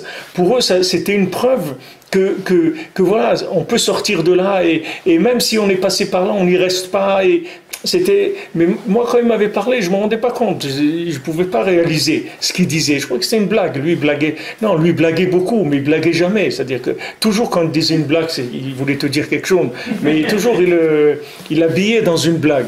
Maintenant, si tu as attrapé, mais j'ai mis des années à me rendre compte de ce que ça voulait dire. Sur le moment, j'ai rigolé, mais après, ça m'a mis des années à me rendre compte de qu'est-ce qu'il avait voulu me faire passer comme message. C'est-à-dire, par lui, qu'est-ce que je représentais pour lui d'être dans la yeshiva, par rapport à tous ces bachourim qui venaient de Paris, qui avaient leur coupe de cheveux, leurs petits trucs, leurs petits déodorants, leurs petits nianim, etc. Et que des fois, le soir, ils se sauvaient, ils allaient pour aller un peu au cinéma ou des trucs comme ça. Moi, par rapport à eux, c'est-à-dire je représentais autre chose complètement, c'est-à-dire que quand ils me voyaient en même temps quelqu'un qui a été beaucoup plus loin que eux, dans le monde que eux appellent la vie nocturne ou n'importe quoi, et d'un autre côté un homme qui a craché sur tout ça pour venir ici. Donc ça pour eux c'était une base, quelque chose qui faisait du rizou, c'est-à-dire que la première, je sais pas, qu'il y avait un mariage, et j'avais organisé l'orchestre pour le mariage, et je leur avais dit à tous de mettre des pantalons noirs, des chemises blanches et un talit katan en laine dehors, tu vois, blanc en laine comme ça dehors. C'est ça l'orchestre. Alors il y avait le guitariste, le bassiste, le pianiste, le batteur, ils étaient habillés comme ça. Rav Gershon, quand il a vu ça, Mamash, il est venu me remercier, il m'a dit, tu sais pas ce que tu as fait là. Il m'a dit, tu sais pas quelle joie tu me donnes, tu sais pas ce que tu as fait là. Moi, je me rendais pas compte. Moi, je dis, on va faire un orchestre, on va faire un truc comme ça, des bachourim qui ont une apparence comme ça, des bachour yeshiva bien, avec un talit dehors, etc. Pour montrer, voilà, on est avec un... Mais Rav Gershon, lui, moi, j'étais très jeune, je me rendais pas compte de ce que ça voulait dire. Mais eux, ils étaient en admiration devant ça. De voir, et Baruch Hashem, c'est Bachourim, mais même qu'il y avait l'orchestre, etc. C'est des gens aujourd'hui, des pères de famille, des gens qui sont dans Baruch Hashem, dans la Torah, comme il faut et tout. Mais pour vous dire qu'il y a du bien qui est caché dans l'individu, lui, il ne sait même pas. Lui, il ne sait pas ce qu'il peut faire dans ce monde. Il ne sait pas. S'il ne se rapproche pas du tzaddik, jamais personne il va lui révéler la richesse qu'il a en lui. C'est ça ce qu'on a besoin. On a besoin que le tzaddik qui nous dise, voilà, il nous dise, regarde, mais toi, tu peux faire ça, tu peux faire ça, tu peux faire ça.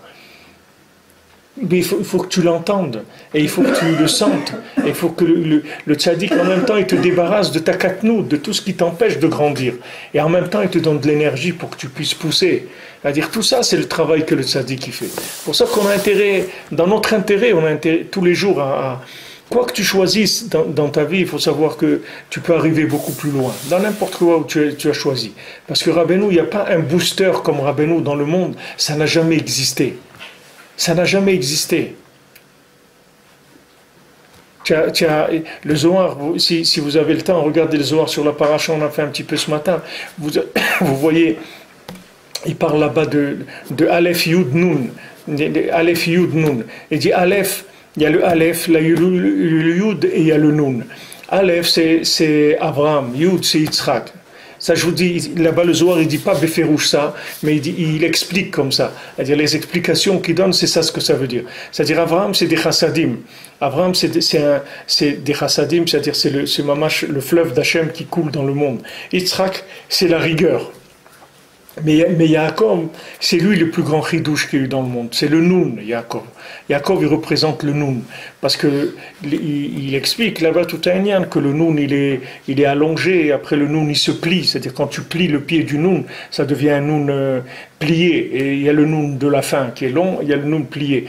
Et il explique que Yaakov Avinu, il a fait les maasés, le yichud entre Abraham et Yitzhak. C'est-à-dire, Abraham, il était trop à droite, Yitzhak, il était trop à gauche. Et Abraham, Yaakov, il les a unis tous les deux. C'est-à-dire qu'il a pris toutes ces deux notions-là, il les a mis en une seule. Et c'est ça qui a commencé, la vraie Kedusha du Ham Israël, elle a commencé avec Yaakov. C'est pour ça qu'on s'appelle Israël. On ne s'appelle pas Abraham ni Yitzhak. Le peuple, il ne s'appelle pas des Abraham ni des Yitzhak. Il s'appelle des Israël. Yaakov, c'est Israël. Et le Ham Israël, c'est Israël. Parce que nous, on a commencé à exister en tant que peuple à ce moment-là. C'est-à-dire que quand Yaakov, il a fait descendre les 12 Shvatim, c'est là où on a commencé à exister, mamash. Et donc, Akadosh Baruch Hu, il a commencé à travers nous à avoir une maison, une résidence dans ce monde, etc. Mais tout ça, tous ces principes-là, en toi, tu as tous ces principes, ils sont en toi. Mais qui est-ce qui va te dire que tu peux arriver à quelque chose comme ça? Qui est-ce qui va te... Il n'y a personne qui peut te dire ça. Qui est-ce qui va te booster, que tu vas avoir envie, bichlal, de chercher quelque chose? Qui est-ce qui va te dire ça? Les gens, ils ont cherché, ce que je vous ai dit tout à l'heure, ces Breslever, ils allaient à Méron et tout, ils ont cherché Anna Hachem, Hachem, je t'en prie, comme Rabbeinu dit que le vendredi soir, tu peux arriver à, quand tu fais Kiddush et tout, tu peux arriver à des moments de Ratson, que tu sais même pas ce que tu veux, tellement tu veux. Tu sais même pas ce que tu veux. Tu veux t'inclure dans l'infini, c'est tout. Tu veux t'élever, tu veux sortir de cette katnout dans laquelle tu es. C'est ça que tu veux. Là, le tzaddik, il a ce koach-là de te faire sortir de là. Le tzaddik, il a le koach de te faire sortir de la petitesse dans laquelle tu te trouves. Tout en restant un homme tout à fait normal. T'as pas besoin, tu vas pas devenir un coucou, tu vas pas perdre la tête, tu vas être un homme normal et à l'intérieur de toi, il va brûler un feu extraordinaire. Mais tu vas fonctionner normalement.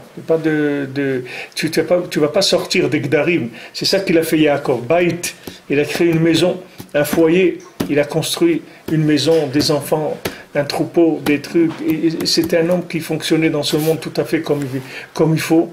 Et à l'intérieur, il faisait un travail incroyable. C'est-à-dire, quand tu vois le Zohar, si tu dis ce qu'il faisait Yaakov avec nous, tu vas dire, comment un homme il a pu faire des choses comme ça dans ce monde. Quel niveau ils avaient, c'est un Pélé, c'est quelque chose d'extraordinaire.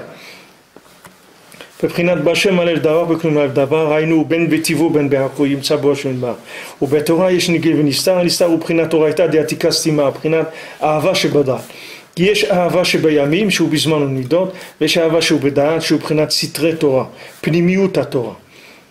וכל אדם יכול לתרום את האהבה הזאת אפילו בזמן ומידות על ידי שמקשר ליבו לדעתו. Donc maintenant Rabbeinu dit que si tu veux goûter cette dimension-là, qui est la dimension de l'essence de l'amour qu'Hachem il a pour toi, qui s'appelle Ahava Shebedat, il faut que tu sois mekacher ton cœur à ton da'at, c'est-à-dire il faut que ton cœur il soit attaché à ta conscience, Sheilibo Birshuto, que ton cœur il soit sous ta domination, c'est-à-dire que tu saches dominer ton cœur.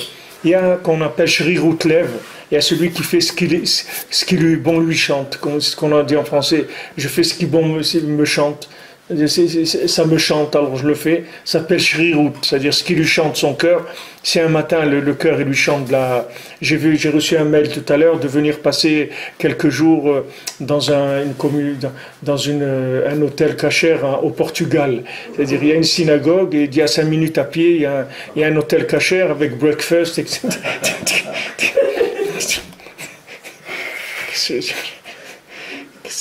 Tu veux que je fasse un hôtel kasher au Portugal, il y a des choses comme ça qui s'écoutent dans le monde, tu dis mais bon, on fait quoi? Mais ça doit marcher, parce que sinon le gars il doit faire des mails, une campagne de mails, etc. Il doit bien attraper des gens quelque part. Il y a des gens qui vont accrocher à ça, qui vont aller passer un petit week-end au Portugal. Il y a de tout dans ce monde. Alors le cœur il chante. Le cœur il chante beaucoup, mais il faut que le da'at il le tienne. Il ne faut pas que le cœur il chante ce qu'il a envie de chanter. Il faut que le lève il soit birshuto, c'est-à-dire qu'il faut que le da'at il tienne le cœur. C'est pas facile,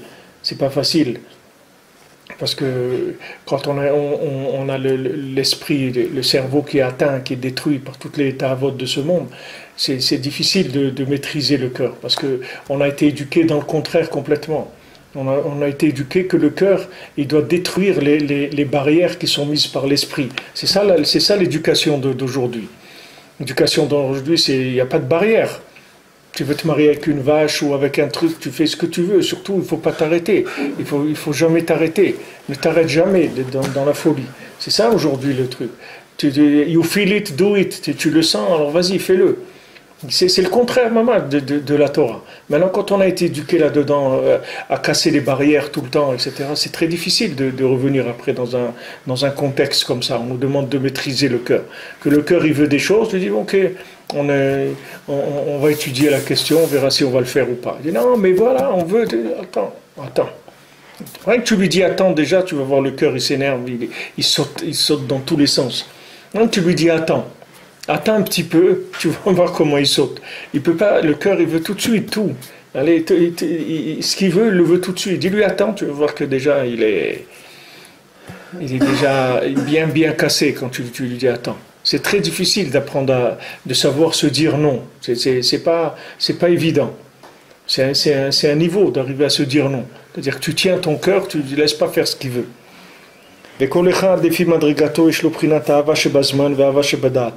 Maintenant, chacun, selon sa madriga, il a un niveau d'Ahava dans le Zman, c'est-à-dire qu'il a l'amour d'Hachem avec ce qu'il a bricolé dans ce monde, c'est-à-dire des mitzvot, de l'étude de la Torah, etc., de ce qu'il a fait, du Yishuv en Eretz Israël, etc. Chacun il a un niveau de ce qu'il a bricolé dans ce monde, et il a aussi un niveau qui vient aussi de l'autre côté, c'est-à-dire de son appartenance à un niveau supérieur qui est dans le Da'at, même l'appartenance au Ham Israël ou l'appartenance à une communauté ou un kibbutz à Kadosh, d'être nikra sur le nom du tzaddik, quelqu'un on l'appelle Breslev, on lui dit toi tu es Breslev. C'est un grand honneur que si quelqu'un on lui dit tu es Breslev. Il dit Alvaï que Bezrat Hashem, que je puisse être Breslev. Alvaï que ça corresponde à. C'est-à-dire qu'il y a un côté comme ça ou d'appartenance à quelque chose qui est beaucoup plus élevé que ce qu'on est maintenant. Il y a les deux niveaux. Il y a un niveau de ce qu'on a acquis par notre travail dans ce monde, notre recherche et celle de nos parents, etc. Et il y a un côté qui est une inspiration qui est d'en haut. Qui est Ahava shebadat shebamadriga tartona ou prinata Ahava shebazman shemadriga eliona. Parce que Rabbeinu l'explique là-bas que la Ahava shebedat, que c'est-à-dire que maintenant ce qui s'appelle Ahava shebedat dans un niveau inférieur, alors ça s'appelle Ahava shebezman dans un niveau supérieur. Pas difficile de comprendre ça. C'est-à-dire que maintenant ce qui s'appelle si vous voulez de l'inspiration dans un niveau supérieur, dans un niveau inférieur, ça s'appelle de la technique dans un niveau supérieur. D'accord? C'est-à-dire que ce qui demande dans un niveau inférieur du Ruach HaKodesh, dans un niveau supérieur, c'est que de la technique, c'est rien du tout. Rabbeinu, il a dit souvent à des gens ça. Quand quelqu'un est rentré, Rabbeinu lui disait des choses et alors la personne, elle était complètement, comme ce Hirschberg, quand il est rentré, Rabbeinu lui a répondu à la question de philosophie qu'il avait son maître, et il lui a dit même, ils avaient un livre de lui qui était caché chez lui à la maison, Rabbeinu lui a dit où il était le livre, alors il était complètement affolé. Rabbeinu lui a dit, c'est rien ça, c'est rien que de la chorma, c'est tout ce que je te dis maintenant. C'est que de la chorma, on n'a pas commencé à passer on n'est que dans de la technique pour l'instant, il n'y a pas de Ruach HaKodesh, il n'y a rien là-dedans. C'est que de la chorma, c'est tout.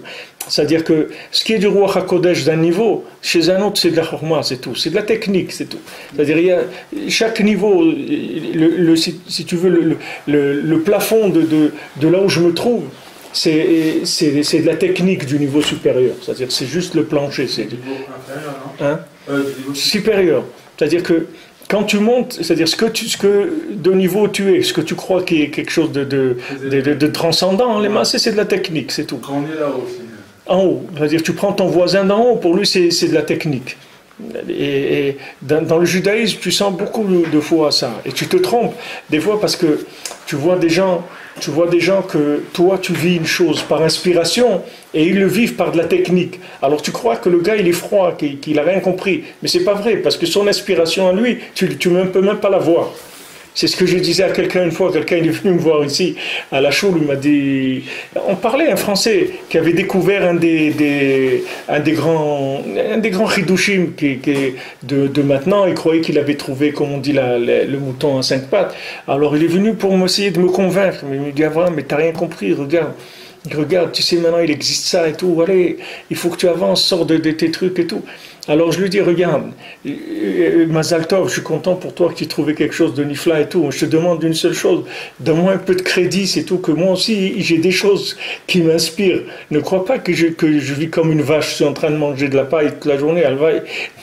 Mais j'ai aussi des choses. Alors souvent, tu vois un religieux, il va faire des choses.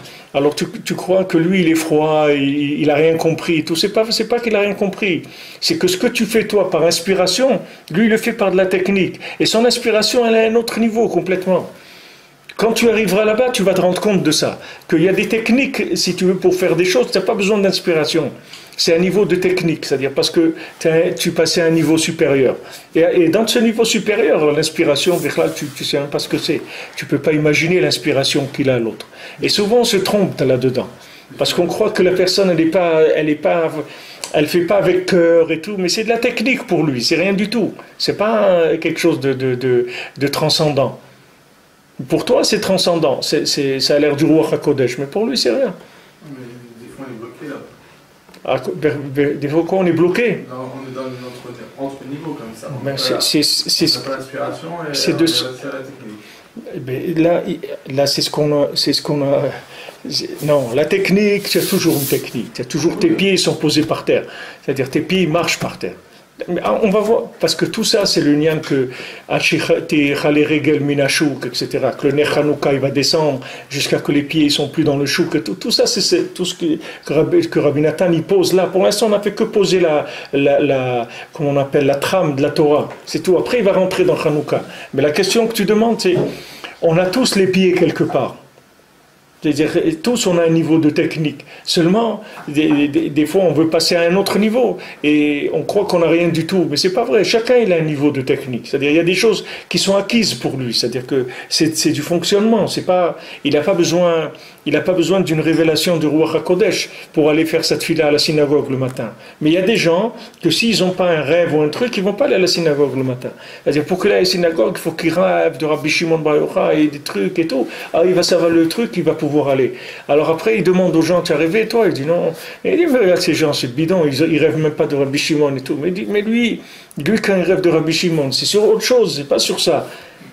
Toi, tu rêves de Rabbi Shimon Bar Yochai pour aller à la synagogue, mais lui, il rêve de Rabbi Shimon Bar Yochai pour faire autre chose. Alors maintenant qu'on est entre les deux, on est toujours entre les deux. Toute notre vie, c'est comme ça.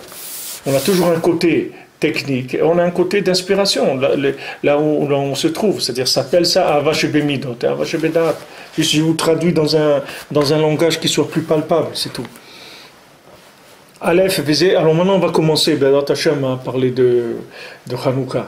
Mais la trame, elle est déjà nifla meod.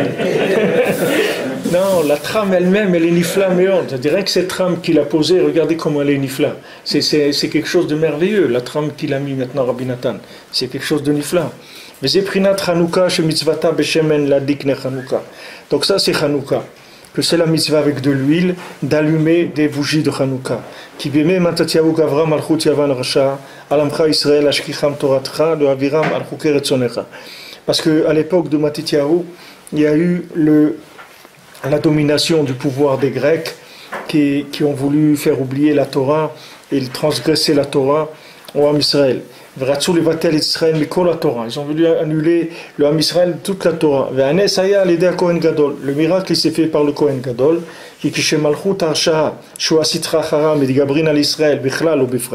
parce que maintenant, quand le pouvoir négatif qui est la Sitra Chara, c'est-à-dire l'autre côté, Midgabrim al Israël, Bichlal ou Bifrat, il se renforce sur l'homme Israël, que ce soit au niveau national, c'est-à-dire au niveau, si on veut, de peuple d'Israël, ou bien que ce soit que chacun il est attaqué par un grec quelque part.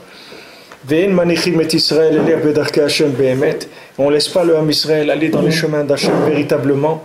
La sok betorah ou mitzvot, c'est-à-dire que quelqu'un puisse étudier la Torah et faire des mitzvot. Ils veulent faire oublier, complètement cacher la Torah. Les familles mitgabrim chas v'shalom meod meod. Des fois ils se renforcent beaucoup. Jusqu'à que le bien qu'il y a dans chacun il se cache complètement. Jusqu'à qu'on ne sait plus comment se réveiller pour se faire tchouva, se rapprocher d'Hachem Behemet. Maintenant la réparation de cette situation-là dépressive, parce que c'est une situation de dépression, c'est ça là où il se trouve. C'est-à-dire il est en dépression, il n'y a plus de jus, il n'y a plus d'énergie pour faire Avodat Hashem. Il a plus, c'est-à-dire ils lui ont fait oublier la Torah, les mains. Il a perdu tout l'enthousiasme de la Torah. Alors maintenant, le écart de la réparation de ça se fait par le tzaddik Ador Haemet. Parce que par le fait qu'on a le mérite de se rapprocher du tzaddik véritable, Azaï Kesha Tzadik Haemet Osek Imo, Omedaber Imo, Eroe Maasav Omidotav. Quand le tzaddik il s'occupe de lui, il parle avec lui, et que le tzaddik il voit ses actions, et ses midot, et ses mesures, c'est-à-dire ses comportements, Azayara nitbatel venitbalbel legamre kenedet tzadik haemet. Alors le mal qui est en lui, c'est-à-dire toute l'influence grecque, toutes les idées qui sont des idées qui l'ont fait tomber par terre, les maasés qui l'ont refroidi complètement dans Avodat Hashem, tout ça, ça se trouble et ça s'annule complètement par rapport au tzadik haemet. Que lui, il a été kofé son yetzer, c'est-à-dire que lui, il a mis son cœur entièrement dans la domination de son cerveau, c'est-à-dire avec sa neshama, avec son moar, il a complètement dominé le cœur. Donc tout ce qui est mouvement sensible de ce monde, il l'a complètement mis en surveillance de la neshama et de l'esprit. Donc tu peux pas, c'est-à-dire quand tu viens chez lui, tu peux pas lui faire croire que tu as fait des choses ou que tu n'as pas fait des choses, etc. C'est-à-dire que lui, il ne voit pas les mouvements qui sont que des mouvements de la sensibilité de ce monde. C'est-à-dire, lui, la seule chose qu'il voit, c'est ce que tu fais Béhémet, c'est-à-dire où tu te trouves Béhémet. Donc tout ce qui est, si tu veux, déguisement, truc, etc., tout ça, ça tombe quand tu viens devant lui. C'est-à-dire tout ce que tu as en toi, qui te fait les massés, qui te refroidit, qui t'empêche de faire Avodat Hashem, tout ça, ça tombe.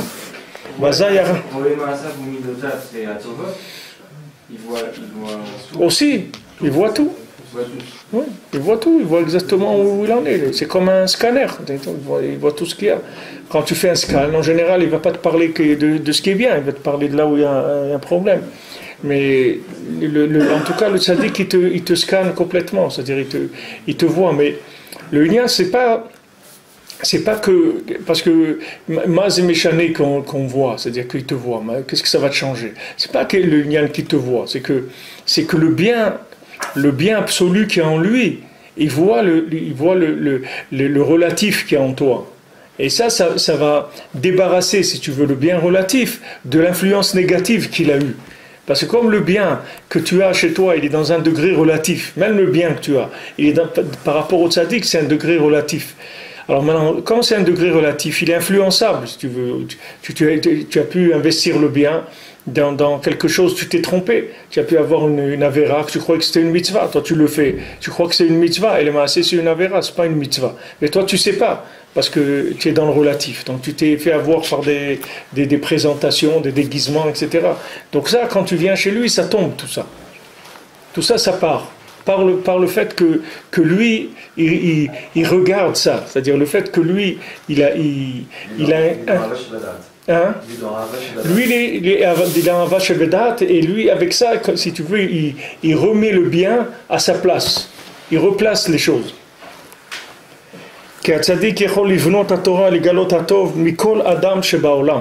Voyez, regardez, vous prenez ça. Voilà, vous pouvez prendre cette phrase, la mettre. Un petit truc, un petit sticker, voilà, Hachem, que le tzaddik qui peut révéler, construire la Torah et révéler le bien qu'il y a dans chacun, même s'il se trouve là où il se trouve. C'est-à-dire n'importe qui. Le tzaddik qui peut remettre, c'est ce qui s'appelle triatametim, c'est-à-dire le tzaddik il réveille les morts. Qu'est-ce que c'est un mort? C'est un bonhomme qui s'est fait manger par le mensonge, c'est tout, c'est ça un mort. Il n'a plus de raison de vivre, il n'a plus envie de quoi que ce soit, il fonctionne, c'est tout. Et même des fois quand il a de la vitalité, c'est de la vitalité dans des tavotes de ce monde. Ça ne s'appelle pas de la vitalité, ça s'appelle de l'anti-vitalité. Et lui, il est arrivé à Vonant à ça, que c'est ça qu'il aime, c'est les choses qui lui donnent un petit peu de plaisir, etc. Alors ça, le tzaddik, il peut enlever tout ça de quelqu'un, c'est pas un problème. C'est-à-dire que le fait que maintenant, il va être en contact avec le tzaddik, tout de suite, tout ça, ça va être mis de balbel déjà. C'est ce qui se passe à Rosh Hashanah, c'est-à-dire quand les gens ils reviennent de Rosh Hashanah, tous les gens ils sont meboulbalim. Tous les gens qui reviennent de Rosh Hashanah, ils savent plus, qu'on dit, ils ne savent plus où mettre la tête. C'est-à-dire que la tête, elle a tourné, il ne sait plus de quel côté il va aller. Il perd des repères. Profondément, c'est quelque chose de profond, c'est pas des idées qui viennent discuter avec toi. C'est profondément, c'est les choses dans lesquelles tu t'es attaché, là où tu t'es perdu, tu as exagéré là-dedans ou là-dedans. Tout ça, ça disparaît. Quand tu viens chez le tzaddik, tout ça c'est mitbalbel. C'est-à-dire que ça commence à se remettre en question. Alors il faut savoir que les Maasés, nous on est aussi chacun il est sous l'influence des Grecs, là où il se trouve. Ils s'appellent les Grecs, s'appellent ce qu'ils s'appellent, c'est pas important, mais chacun il est détourné par des Kochot à Touma. Bifrat aujourd'hui avec la communication, avec l'internet et tout, c'est-à-dire tu peux emmagasiner si tu veux des quantités d'influence qu'avant il fallait que tu prennes l'avion pour avoir des influences comme ça, il fallait que tu voyages, il fallait que tu prennes du temps, de l'argent, des efforts physiques, des trucs incroyables pour pouvoir avoir des influences comme ça. Aujourd'hui tu n'as pas besoin, tu veux voir un match de foot, et voilà, il vient chez toi. Tu veux voir un match de boxe, il vient chez toi. Tu veux voir un chien qui a mordu une mémé, tu tapes dans YouTube, il te le montre. Tu veux un monsieur qui embrasse un éléphant, tu vas le trouver. Ce que tu veux. Tu n'as pas besoin, tu vas nulle part. Mais c'est une ouverture de folie, c'est-à-dire c'est un truc, le cœur il peut aller des gens ils passent des heures comme ça dans Internet. Et ouais, attends, je vais voir un peu qu'est-ce qu'il y a là-bas, et vas-y, et ça. Et après, maintenant, lui, le bonhomme, il est là où il est. Lui, c'est un pauvre type, il est là où il est pas là-bas. Il est là, il doit aller au travail, il doit faire ce qu'il a à faire. C'est un bonhomme normal. Maintenant, quand il rentre dans des trucs comme ça, c'est mes balbel auto de folie. Alors, il faut les maladies du monde entier comme ça. Hein? Il attrape toutes les maladies du monde entier pour lui donner son... Tous les virus, ils sont là-bas, c'est bataille. Il y a des trucs terribles. C'est dur de lui trouver celui qui est ancré dans ce monde, on ne peut pas lui trouver sa foufa. Non, c'est très difficile. C'est-à-dire qu'il faut vraiment que tu sois... Il faut vraiment un tzaddik qui ait un bien absolu, sinon tu ne peux pas. Si tu trouves un bonhomme mélangé, lui-même qui est mélangé, il ne peut rien faire pour toi. Rien. Il ne peut rien faire pour toi. Maman, je ne rien faire pour toi. Et s'il fait quelque chose pour toi, tu vas être pire que ce que tu étais avant. Parce que le mal que lui, il a eu, tu ne l'as pas découvert encore. Lui, il va te faire apprécier du mal que tu ne sais même pas qu'il existe. Même dans Internet, il y a des gens, ils ne savent pas qu'il y a des choses qui existent. Il y a des gens, ça fait des années qu'ils sont Internet, mais ils ne savent pas qu'il existe certaines choses. Des fois, ils vont chez des gens, ils leur font découvrir des trucs pires que ce qu'ils savaient eux. Ils les embarquent dans des trucs à chamichement. Un michement où ça peut emmener, c'est-à-dire que, mais bon, Hachem, il y a une refoua, il y a une refoua. La refoua, c'est le tzaddik. Le tzaddik, c'est une refoua. C'est vrai qu'on parle de ça tous les jours, on ne fait que parler de ça, et Bezat Hachem, on ne parlera que de ça, parce qu'il n'y a pas d'autres médicaments. On va pas, c'est-à-dire moi, personnellement, je peux pas, c'est-à-dire, j'ai pas le niveau de rouler les gens avec des chormotes et tout, je peux pas faire ça. C'est-à-dire, je vous dis ce qu'il y a, et que chacun, Bezat Hachem, il fasse ce qu'il peut faire. Mais, même que les gens ils disent, mais vous, le tzaddik, il y a des gens qui disent, ouais, mais il n'y a que ça, vous parlez toujours que du tzaddik, mais c'est parce qu'il n'y a que ça, c'est tout. Il faut que tu saches qu'il n'y a que ça, c'est la seule refoua qui existe aujourd'hui, c'est tout. C'est tout. Si quelqu'un il est malade, il a besoin de prendre des antibiotiques, il n'y a que les antibiotiques, c'est tout, toute la journée, toute sa vie, c'est comme ça. Elle mal à saute. Il n'y a pas il n'y a pas les gens qui ont des problèmes du cœur. Hein. Moi, quand j'ai commencé à prendre les cachets, j'ai demandé au docteur, c'est pour combien de temps le traitement? Il me dit, jusqu'à la fin, il faut que vous preniez ça tout le temps. Pour toute votre vie, vous avez besoin. Oh, ça y est, c'est comme ça, c'est tout. Tu as besoin des trucs, et dilue le sang, n'importe quoi. C'est comme ça, ça, c'est la refoua du monde. Tu peux rien faire. Si tu veux, tu fais. Tu veux pas, tu fais pas. Fais ce que tu veux. Mais en tout cas, la refoua, elle est là. Si tu veux, Rabbi Nathan, c'est un homme qui a cherché pour nous, qui a donné sa vie pour nous, parce que lui, Rabbi Nathan, il pouvait avoir un poste beaucoup plus élevé. Comme je vous ai dit ce matin, même le livre, le Kedushat Levi, c'est Rabbi Nathan qui l'a écrit. Le Kedushat Levi de Rabbi Yitzhak de Berditchev, c'est Rabbi Nathan qui l'a écrit quand il était là-bas. Rabbi Nathan, c'était un sofer, c'était un tzaddik, c'était un homme d'un niveau très très grand. Et il a jeté tout ce qu'il pouvait réussir dans sa vie pour rentrer chez Rabbeinu, parce qu'il a vu là-bas une dimension qui existait nulle part.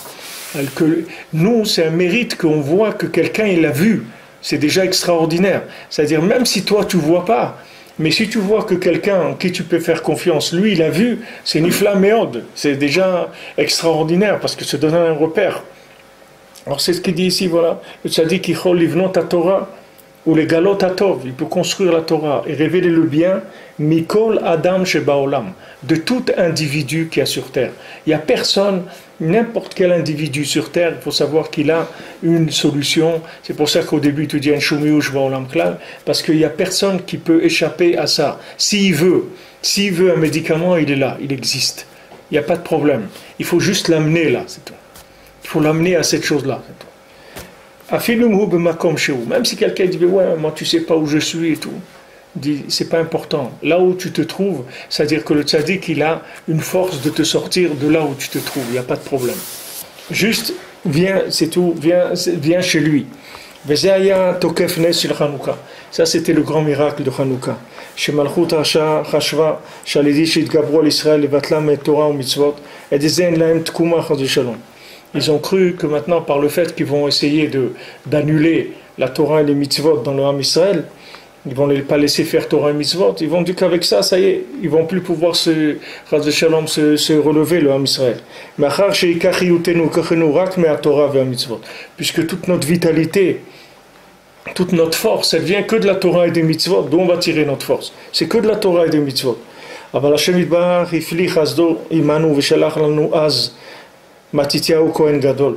הקדוש ברוך הוא, il a fait des grands chassadim avec nous, et il nous a envoyé Matityahu qui était Kohen Gadol, וחבריו הכהנים שהיו גיבורי כוח, et il a envoyé lui et ses amis les Kohanim qui étaient des גיבורי כוח et qui étaient des hommes forts. Maintenant, des hommes forts, ça ne veut pas dire que c'était des gens qui étaient des spécialistes dans l'aïkido ou dans le karaté ou dans les arts martiaux, dans les tirs.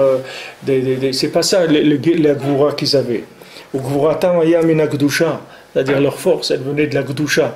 C'est-à-dire c'était des gens qui avaient une énergie qui venait de ahava shebedat, c'est-à-dire qu'ils avaient cette force-là qui vient du bien absolu, pas du bien relativisé dans ce monde. Comme eux maintenant, ils ont complètement maîtrisé leur cœur, ils n'ont pas laissé leur cœur aller dans la musique de ce monde, ils l'ont maîtrisé, donc ils avaient ahava shebedat, c'est-à-dire ils tiraient l'énergie de l'essence même de la vie. C'est ça qui leur a donné leur grande force. C'est pas que c'était des guerriers entraînés ou des choses comme ça, c'est pas ça. C'est que comme ils avaient pas comme leur force, elle n'était pas diluée dans des inversions et dans des détournements de ce monde, ils recevaient une énergie d'en haut, d'un endroit absolu. Donc ils étaient très très forts, c'était des gens extrêmement forts, parce qu'ils recevaient d'en haut. Pas qu'ils sont devenus forts dans les midot, ils sont devenus forts dans la capacité de tirer l'énergie d'en haut. Qui ayut tzadikim gdolim meod, parce que c'était très grands tzadikim. Validé shayu giborei koach. Et comme c'était des gens forts, Prinat Giborei Koach Oseh Devaro, c'est-à-dire des gens qui font la parole d'Hachem, Oseh Devaro, c'est-à-dire Rabbeinu explique ça, c'est-à-dire que c'est Giborei Koach Oseh Devaro, c'est-à-dire eux ils font la parole d'Hachem, c'est-à-dire que Hachem il a dit une parole, Baruch She'amar Ve'aya Olam, d'accord, Hachem il a dit et le monde a existé, c'est-à-dire Hachem il a regardé la Torah, avec les lettres de la Torah il a créé le monde, mais ce monde il reste encore à faire. Qu'est-ce qu'il reste à faire? Il reste maintenant à rassembler, c'est-à-dire tous les éléments de Torah qu'il y a dans ce monde et les rattacher à Kadosh Baruch Hu. C'est ça qui s'appelle Oseh Devaro. Giborei Koach, Oseh Devaro, c'est-à-dire eux ils font la parole d'Hachem. Hachem il a dit et eux ils l'ont fait. C'est-à-dire que eux ils ont retrouvé Hachem dans le monde. C'est-à-dire dans cette création-là, dans cette matière, ils ont trouvé les lettres de la Torah, ils sont attachés à ces lettres de la Torah. Donc ils ont ramené toute la matière à son origine dans la Torah. Ça s'appelle Oseh Devaro. C'est-à-dire c'est des gens qui font la parole d'Hachem. C'est-à-dire qu'il y a, comme je ne sais pas si c'est des pubs qui disent ça, il y a des gens qui l'ont dit, nous on l'a fait. C'est-à-dire que Hachem il a dit, mais eux, ces tzadikim-là, ils ont fait la parole d'Hachem. C'est-à-dire ils ont fait que mamash, on a découvert la parole d'Hachem dans la matière, alors qu'avant personne ne savait que ça existait. Donc grâce à ça, ils ont pu faire repousser, faire tomber, annuler le pouvoir de Yavan Arsha, c'est-à-dire de la Grèce. Parce que quand le mal il a vu cette force-là, c'est-à-dire cette intégrité dans le bien, ce bien absolu qui venait d'en haut, tout de suite il est tombé le mal. Le mal il pouvait pas, le mal il joue que avec les choses qui sont ambivalentes, mais des choses qui sont claires, le mal il peut pas. Quand le bien il est absolu, le mal il peut rien faire. Comme c'est écrit Shabbat, même un Maharetz, il a peur de mentir le Shabbat. Parce que le Shabbat est une telle lumière que même que les gens ils essaient tous un petit peu de se dépasser le Shabbat.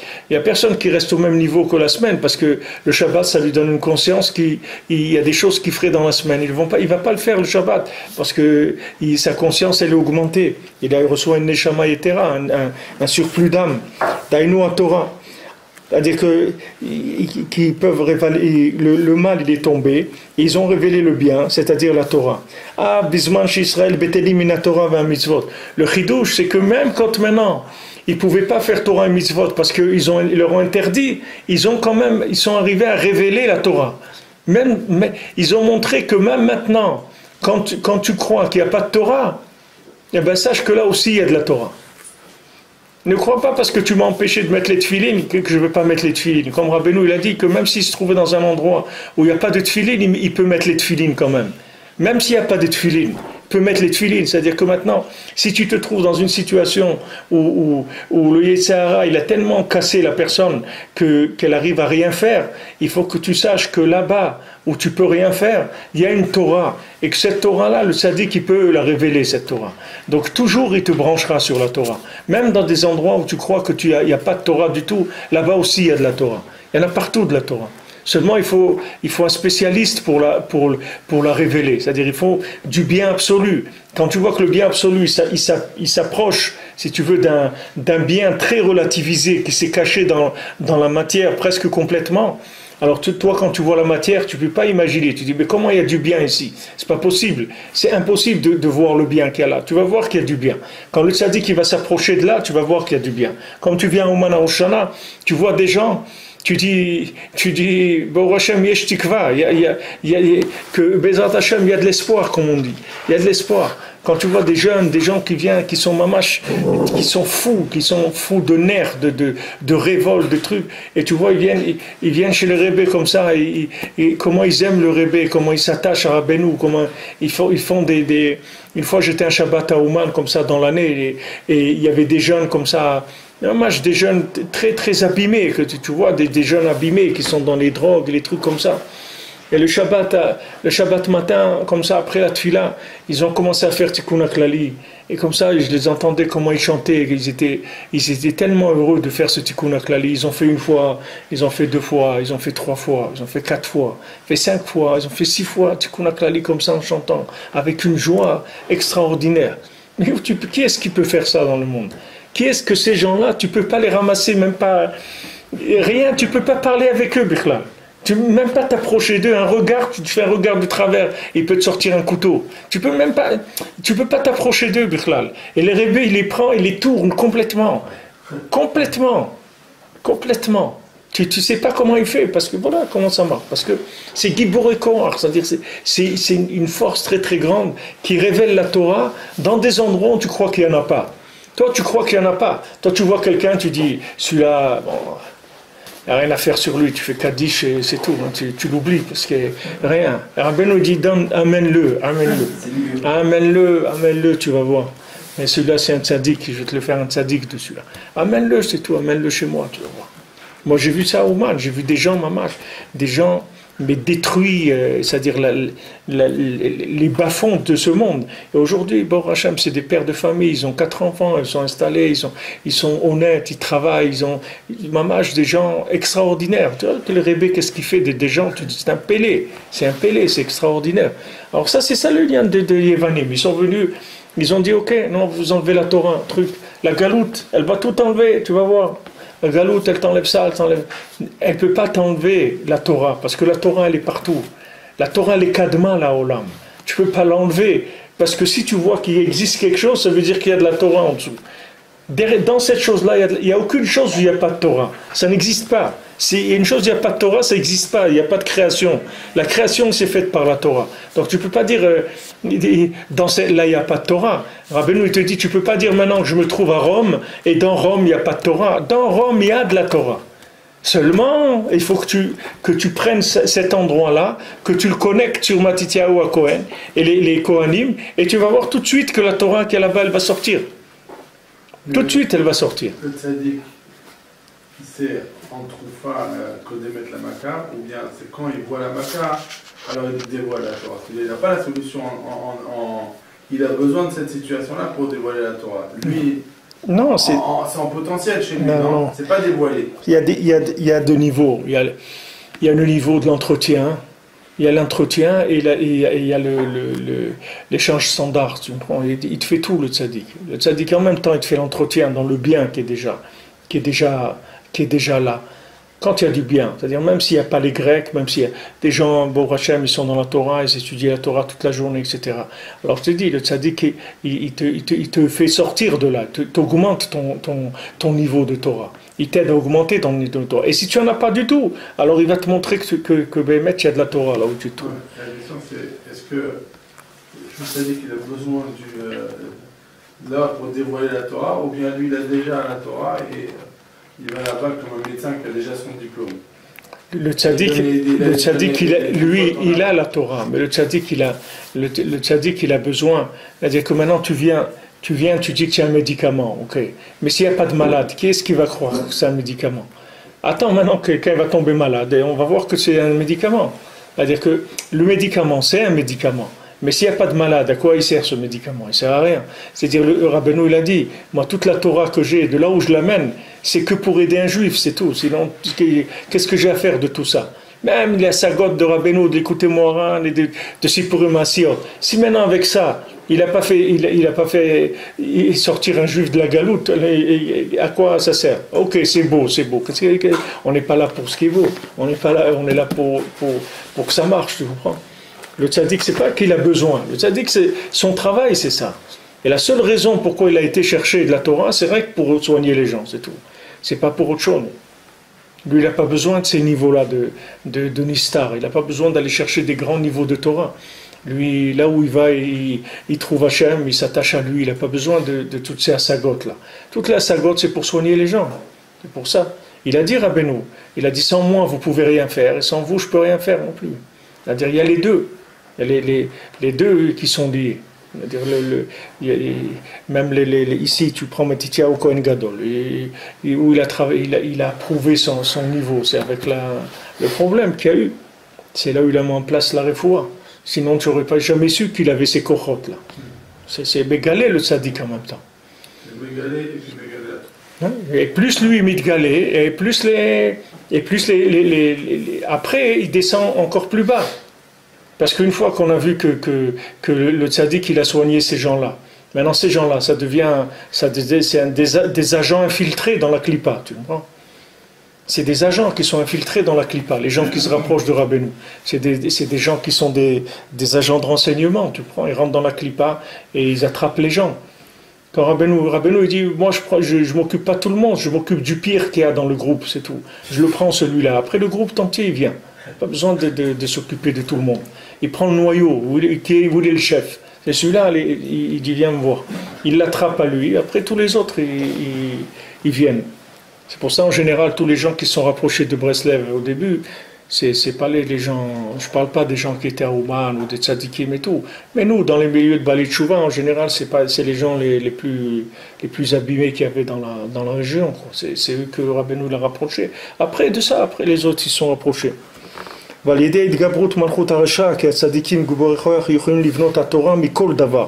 Le clan, c'est que les tzadikim peuvent construire de la Torah à partir de toute chose, c'est-à-dire ils remettent et ils reconstruisent la chose, c'est-à-dire ils retrouvent les éléments de base qui étaient les éléments de la création et remettent la Torah sur pied.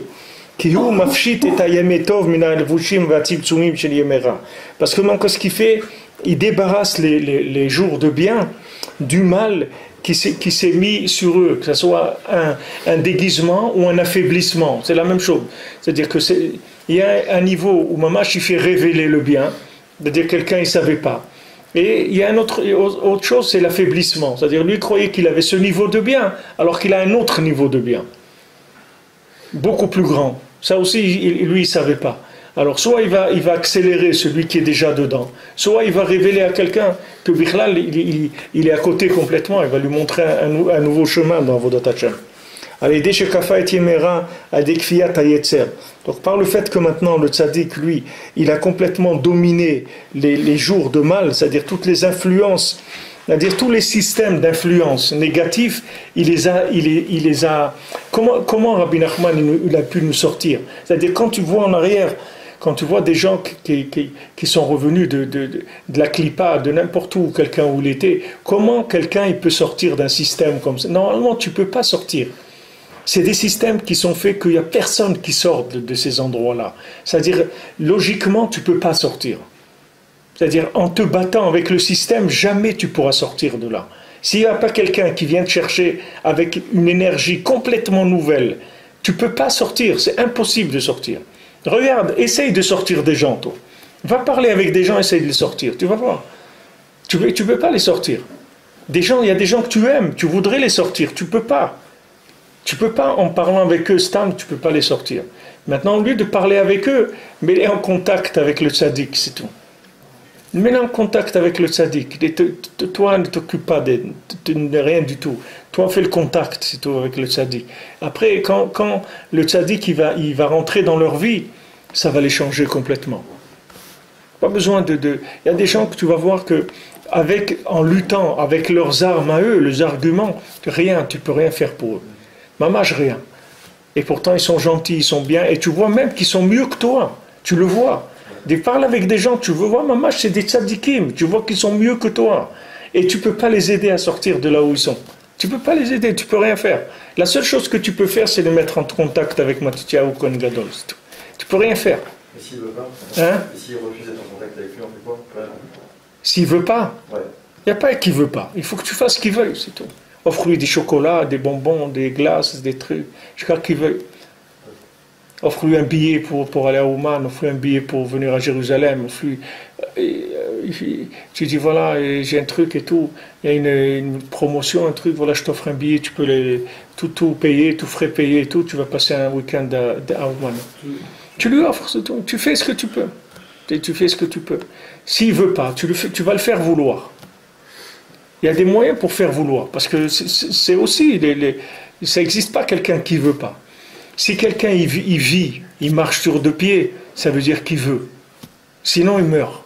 Quelqu'un qui peut vraiment pas, il ne peut plus rester vivant. Tant que quelqu'un est vivant, quand on dit tant qu'il y a de la vie, il y a de l'espoir. Tant que quelqu'un est vivant, ça veut dire quelque part il a un kécher avec Hachem. Sinon il ne peut pas être vivant. Maintenant, à toi de te casser la tête et de faire des efforts pour trouver sa longueur d'onde, c'est tout. En général, c'est-à-dire la longueur d'onde, elle n'est pas difficile déjà, elle est dans le chassadim, dans le chesed.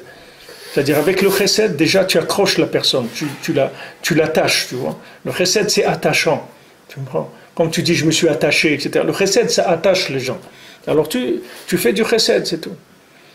Combien, regarde, demande à Dan. Il y a des gens, ils sont venus à Ouman, des gens, tu vois, qui vivent dans un autre monde. Et des fois, tu vois que c'est des gens dépressifs et tout, ça se voit, tu vois.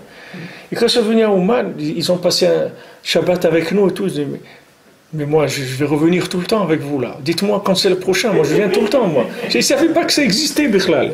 Qu'est-ce qu'on a fait? Rien. Qu'est-ce qu'il y a? Il y a de la daf et du poisson, de la limonade, de la vodka, de la bière, des tables, Qu'est-ce qu'il y a dans la matière? Il n'y a rien. Qu'est-ce qu'il y a? Ah, il y a Dan, c'est vrai. C'est vrai. Ça vaut le déplacement. Vazaïn Tosef Beatov Orav Milaela. Alors, à ce moment-là, sur le bien qu'il y a, alors il y a une grande lumière qui vient d'en haut. C'est-à-dire qu'on part du principe que du moment où il y a de la vie, ça veut dire qu'il y a de l'espoir, il y a du bien. Il se faut juste récupérer ce bien et lui donner de l'énergie, c'est tout. À ce moment-là, le bien, il va sortir. C'est-à-dire qu'il faut alimenter le bien qui se trouve dans la personne. Dans chacun, il y a du bien, et ce bien, il est enfoui dans des clipotes, c'est tout. Donc il est cafouf, il est plié, il n'a pas la force de se lever et de sortir. Donc maintenant, il faut lui donner la force, il faut l'alimenter, et à ce moment-là, on va sortir, après la personne, elle va sortir. Parce qu'au début, il éclaira et pas tellement. Alors après, on verra, Bezat Hashem, que c'est ça le hors de Hanouka, que le chesed qu'Hachem vient nous faire, c'est qu'il va descendre, la Shrina, elle va descendre là où on est, et cette petite bougie-là du premier soir de Hanouka, être madlik, elle va allumer, si tu veux, le bien qui est en nous et qui était en sommeil. Depuis les Chagim, le bien il est en sommeil parce qu'il n'y a pas eu vraiment des jours de lumière. Le mois de Cheshvan et tout, c'est un mois qui est un peu difficile. On appelle Mar Cheshvan, il y en a qui disent Monsieur Cheshvan, mais il y en a qui disent Mar, ça veut dire amer, c'est-à-dire que c'est des mois qui sont un petit peu difficiles. Et avec Hanouka, ça remonte, c'est-à-dire quand le mois de Kislev vient, alors les choses se relèvent, c'est-à-dire ça remonte, les actions remontent des Antachem.